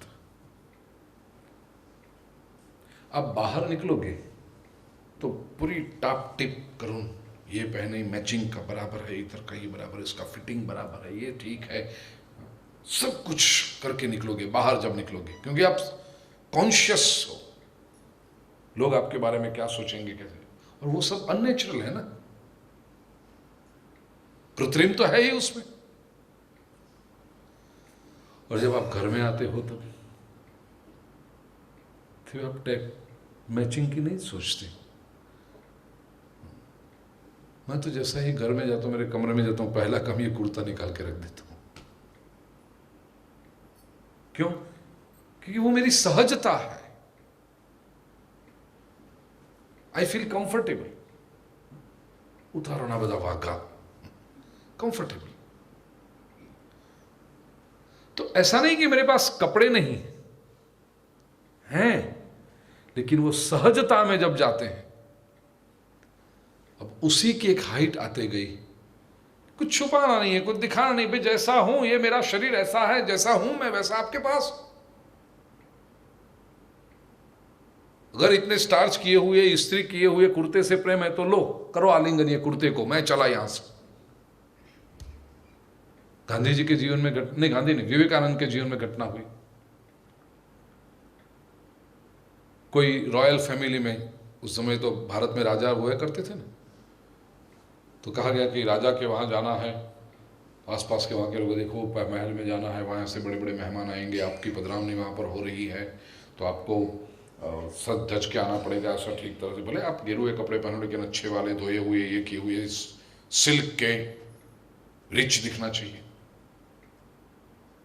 उन्होंने सब सुन लिया। फिर जहाँ भोजन करने गए, टेबल पर जब भोजन परोसा गया तो चम्मच भर भर के सब्जी कपड़ों पे डाली, ये लो आपके लिए है, दाल कपड़े पे डाली, ये लो आपके लिए। आसपास कहते क्या हुआ ये, मैं जैसा आना चाहता था मुझे नहीं आने दिया, भोजन के लिए जाना है, इतने बड़े राजा के वहाँ भोजन करना है तो ये पहनना पड़े, तो जो पहन के आना पाए उसको पहले खिलाओ ना, उसके लिए, मेरे लिए कहाँ है।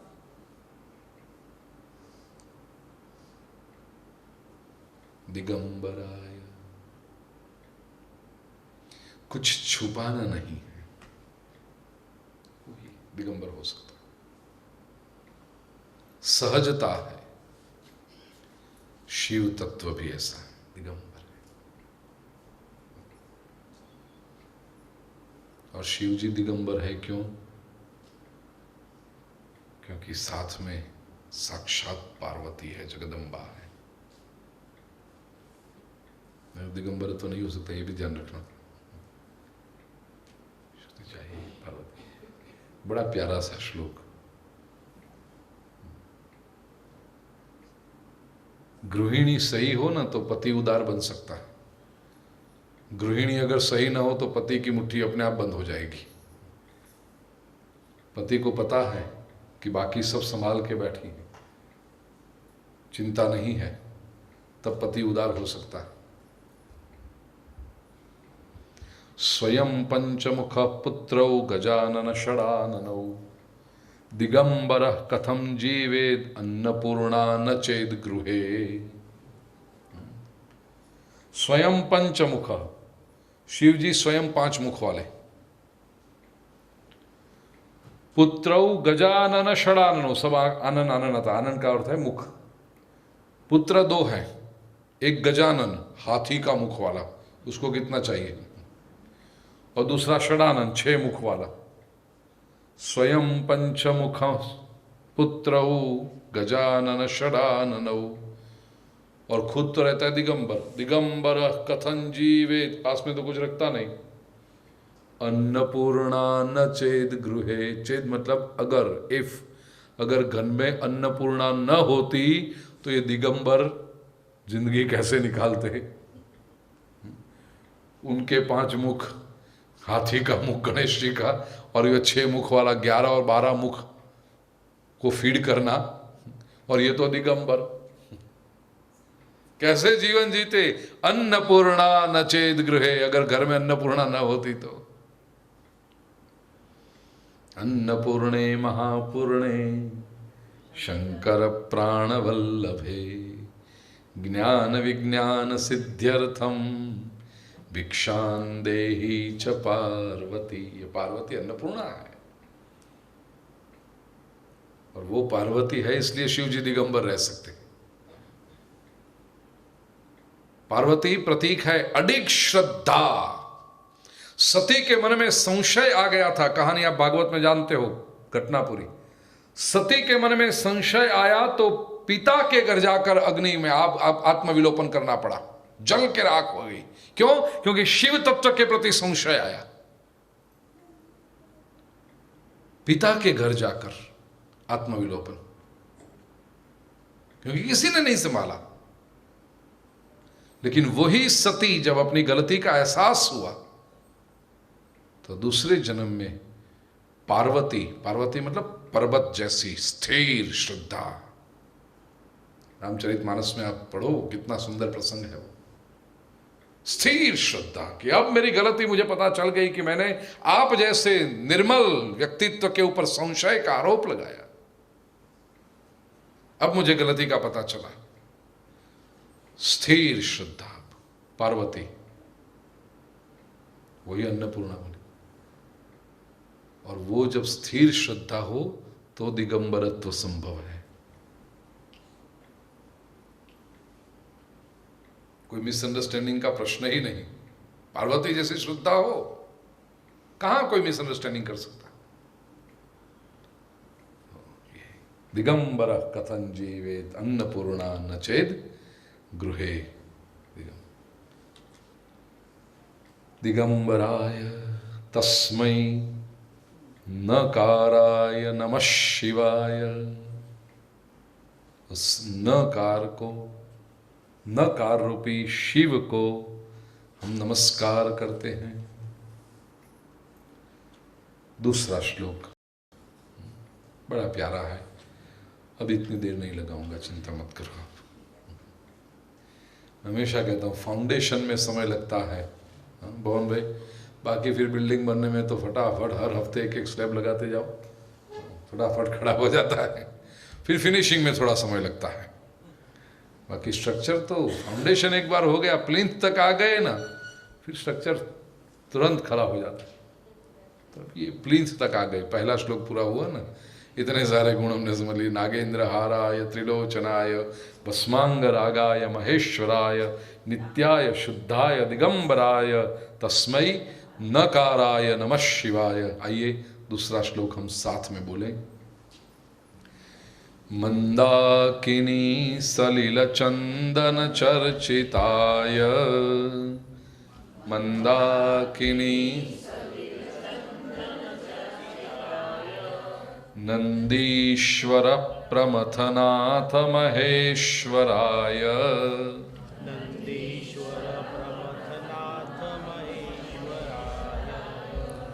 मंदार पुष्प बहुपुष्प सुपूजिताय,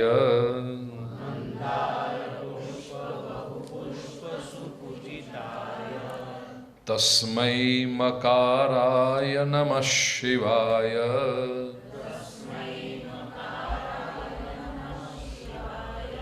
मंदाकिनी सलिल चंदन चर्चिताय, मंदाकिनी का सलिल, मंदाकिनी गंगा, उसका सलिल जल और चंदन से जिसकी पूजा होती है, गंगा जल और चंदन से जिसकी अर्चना होती है, जिसकी पूजा होती है।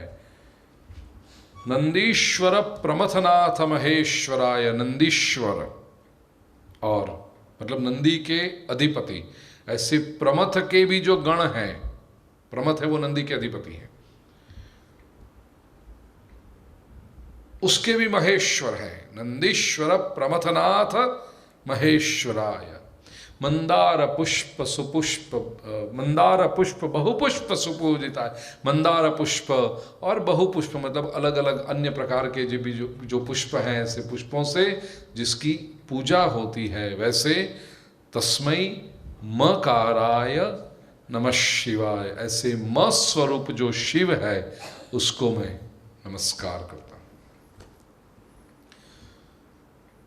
म अक्षर में मंदाकिनी गंगा, गंगा का पावित्र्य, गंगा स्वयं पवित्र है और दूसरों को भी पवित्र करती है, ये गंगा का गुण शिव तत्व में भी आता है। गंगा से पूजा होती है, मतलब जो स्वयं पवित्र है और अन्यों को पवित्र करते हैं।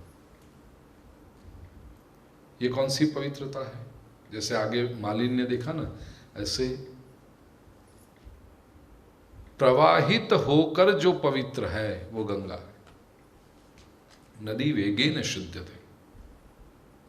संसार में ऐसा कहा जाता है जो बहुत घूमता है ना वो जल्दी गंदा होता है। जब आप घर से निकलो, अच्छा कपड़ा पहना है आपने, लेकिन दिन भर 24 घंटे घूमते रहो, आप कुछ नहीं करोगे, फिर भी कुछ ना कुछ धूल लग गई, कुछ ये हो गया, कचरा लग गया, दाग लग गया कहीं से। क्यों लगा? क्योंकि आप घूमते रहे। घर में चुपचाप ये पहन के बैठे रहते तो कुछ नहीं होता था। भ्रमण से मालिन्य आता है।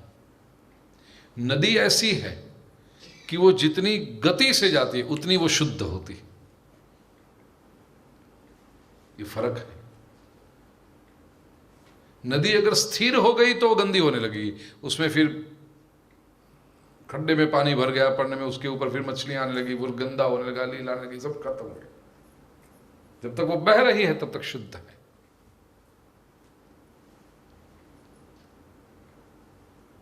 जिसका चांचल्य भी पवित्र है वो मकार रूपी गंगा है, मंदाकिनी, जिसका चांचल्य भी पवित्र है।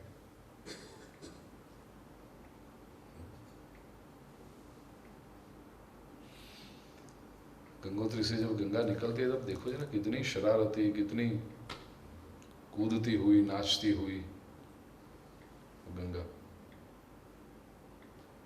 म अक्षर चंचलता का प्रतीक है, लेकिन जिसका चांचल्य भी पवित्र। बहुत सुंदर श्लोक। मनो मधुकरो मेघो मानिनी मत्कुणो मरुत मामदो मरकटो मत्स्य मकारादश चंचल।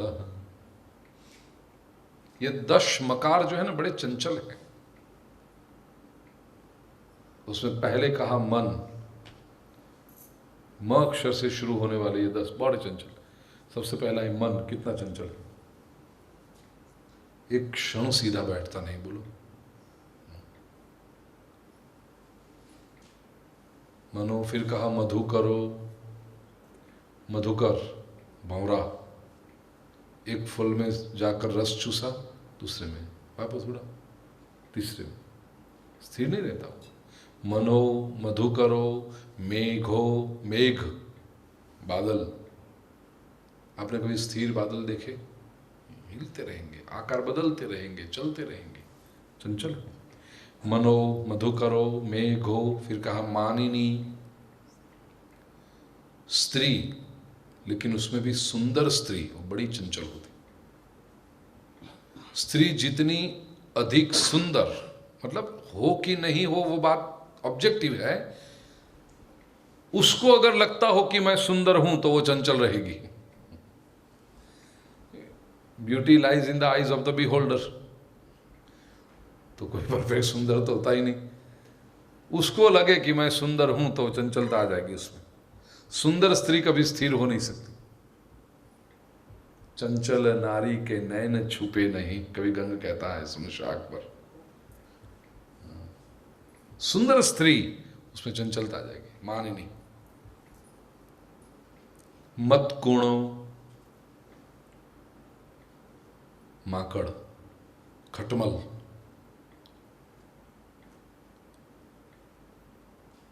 अभी तक कोई व्यक्ति ऐसा नहीं हुआ है जिसने उसको जो खटमल काटा है उसको पकड़ा।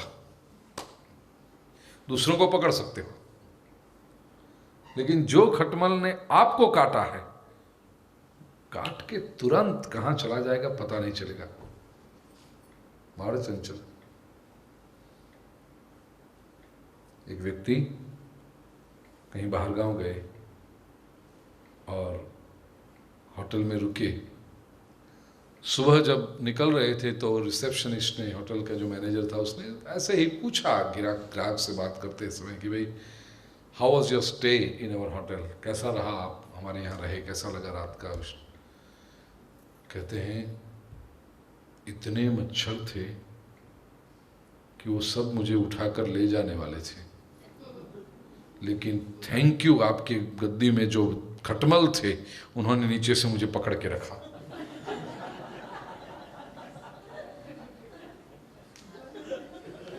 नहीं तो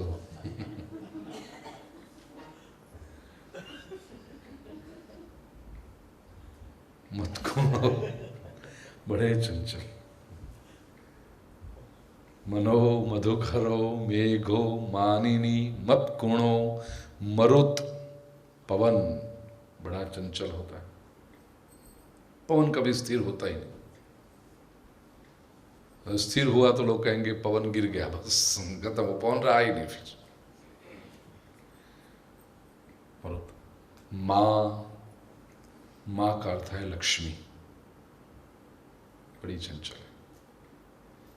मुश्किल से एक ठिकाने पर है, 10 साल तो बहुत हो गया, उसको लगता है अब निकले जरा थोड़ा सा घूम के आ जाए वापस। तो 1-2 साल, 10 साल के बाद 1-2 साल तो सभी के जीवन में ऐसे आते हैं कि जरा चिंता मत करना, वो घूमने गई, वापस आ जाएगी, आप अच्छे हैं तो।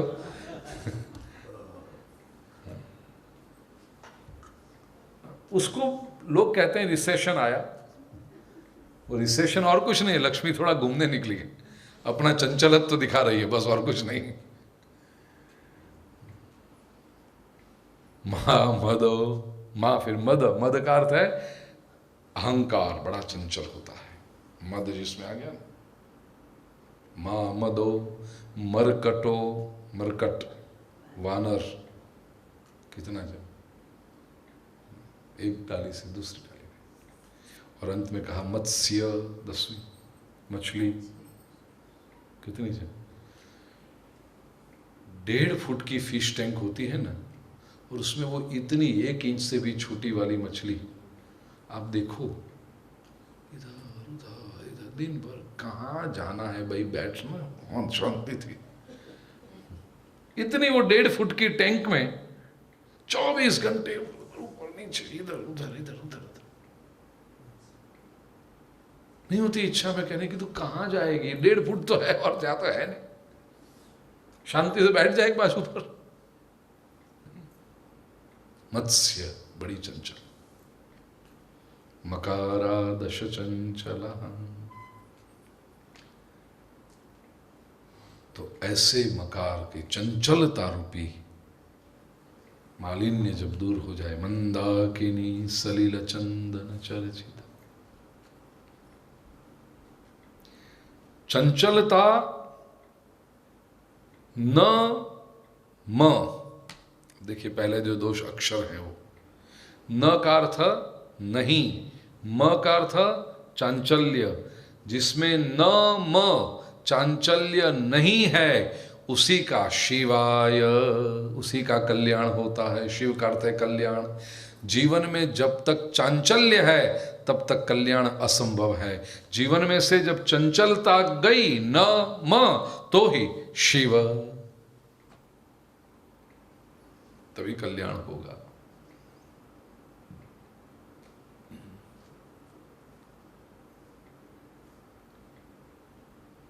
मंदाकिनी सलिल चंदन, चंदन शीतलता प्रदान करता है।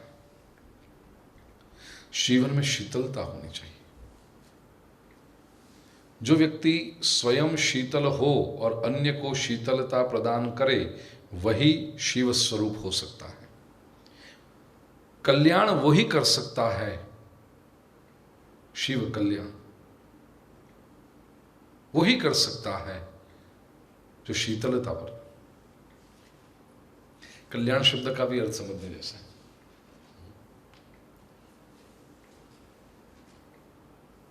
कल्य लाए, कल्य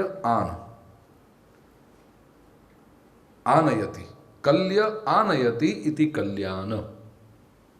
और आनयति जो संस्कृत है वही मराठी में हुआ आण, आन का हुआ आण, ला। कल्य क्या है? कल्य आनयति, कल्य, कल्य है अ ब्यूटीफुल मॉर्निंग, सुंदर सवेरा, a new morning, a new hope, तात्विक अर्थ उसका देखिए।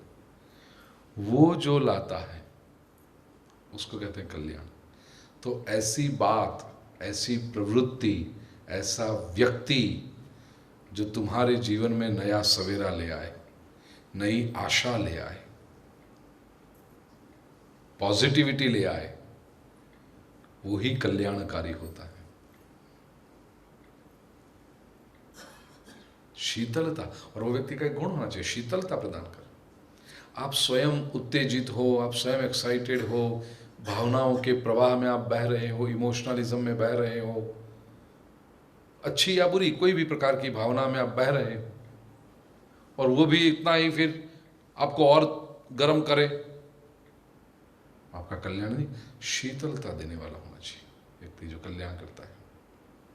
मंदाकिनी सलिल चंदन चर्चिताय नंदीश्वर प्रमथनाथ महे। नंदी जैसा सेवक जिनको मिला। इसमें शिव का सामर्थ्य तो है ही, लेकिन साथ में नंदी का समर्पण भी है। ये स्वामी सेवक भाव होता है ना, वहां दोनों तरफ से होना चाहिए। आप स्वामी बनने का प्रयास करो, या तो आप में सही रूप में गुण हो लेकिन सामने वाला वो आपके गुण नहीं देख रहा है, तो उसमें सेवक का भाव नहीं आएगा। और जब तक सेवक ना हो तब तक स्वामी कैसा? और सामने वाला व्यक्ति समर्पित होना चाहे लेकिन ये व्यक्ति में ऐसे कोई गुण नहीं है जहां पर समर्पण हो सके, तो भी स्वामित्व का आनंद नहीं। तो ये संबंध अगर टिके स्वामी सेवक का कब? स्वामी का सामर्थ्य और सेवक का समर्पण, ये दोनों जब मिलते हैं। सामर्थ्य का अर्थ केवल शक्ति मत समझना, muscle power, money power, social power मत समझना, हर तरह का सामर्थ्य है। इमोशंस का सामर्थ्य वो सबसे बड़ा सामर्थ्य। अब देखना, जिनके वहां 20-20 साल, 30-30 साल, 40-40 साल तक सेवक टिके हैं ना, नौकर, वो क्या केवल पैसे फेंकने से टिकते हैं?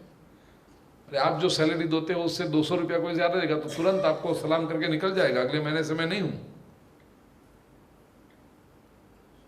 लेकिन अगर आपका इमोशन देखेगा, आपका सद्भाव देखेगा, तो 200 नहीं 2000 रुपया कोई ज्यादा दे रहा हो तो भी नहीं जाएगा। मला असा मालिक कुठे भेटणार, मला असा घर कुठे, मैंने ऐसा घर मुझे कहाँ मिलेगा, ऐसे मालिक कहाँ मिलेंगे? ऐसा भी हमने समाज में देखा है कि केवल पैसे की वजह से आप आदमियों को खरीद नहीं सकते, और वो तो बहुत डेंजर है। पैसे की वजह से खरीदा हुआ आदमी आज आपने खरीदा, कल दूसरे के पास चला जाएगा, वो क्या टिकेगा? तो स्वामी सेवक ये इमोशन का सामर्थ्य होता है। कौन सा इमोशन है? सेवक को जहां पर लगे कि मेरा शोषण नहीं हो रहा है, और स्वामी को जहां पर लगे कि मेरा उल्लंघन नहीं हो रहा है, वहीं स्वामी और सेवक का भाव टिकता है। जिस क्षण सेवक को लगा कि यहां पर शोषण है, सेवक हट जाएगा, और स्वामी को लगे कि मेरा उल्लंघन, मैं जो कहता हूं वो हो नहीं रहा। आप सेवक से कहो कि ये काम करना है, अब नहीं 3 दिन के बाद करूंगा, अब ये सेवक को कब तक रखोगे आप?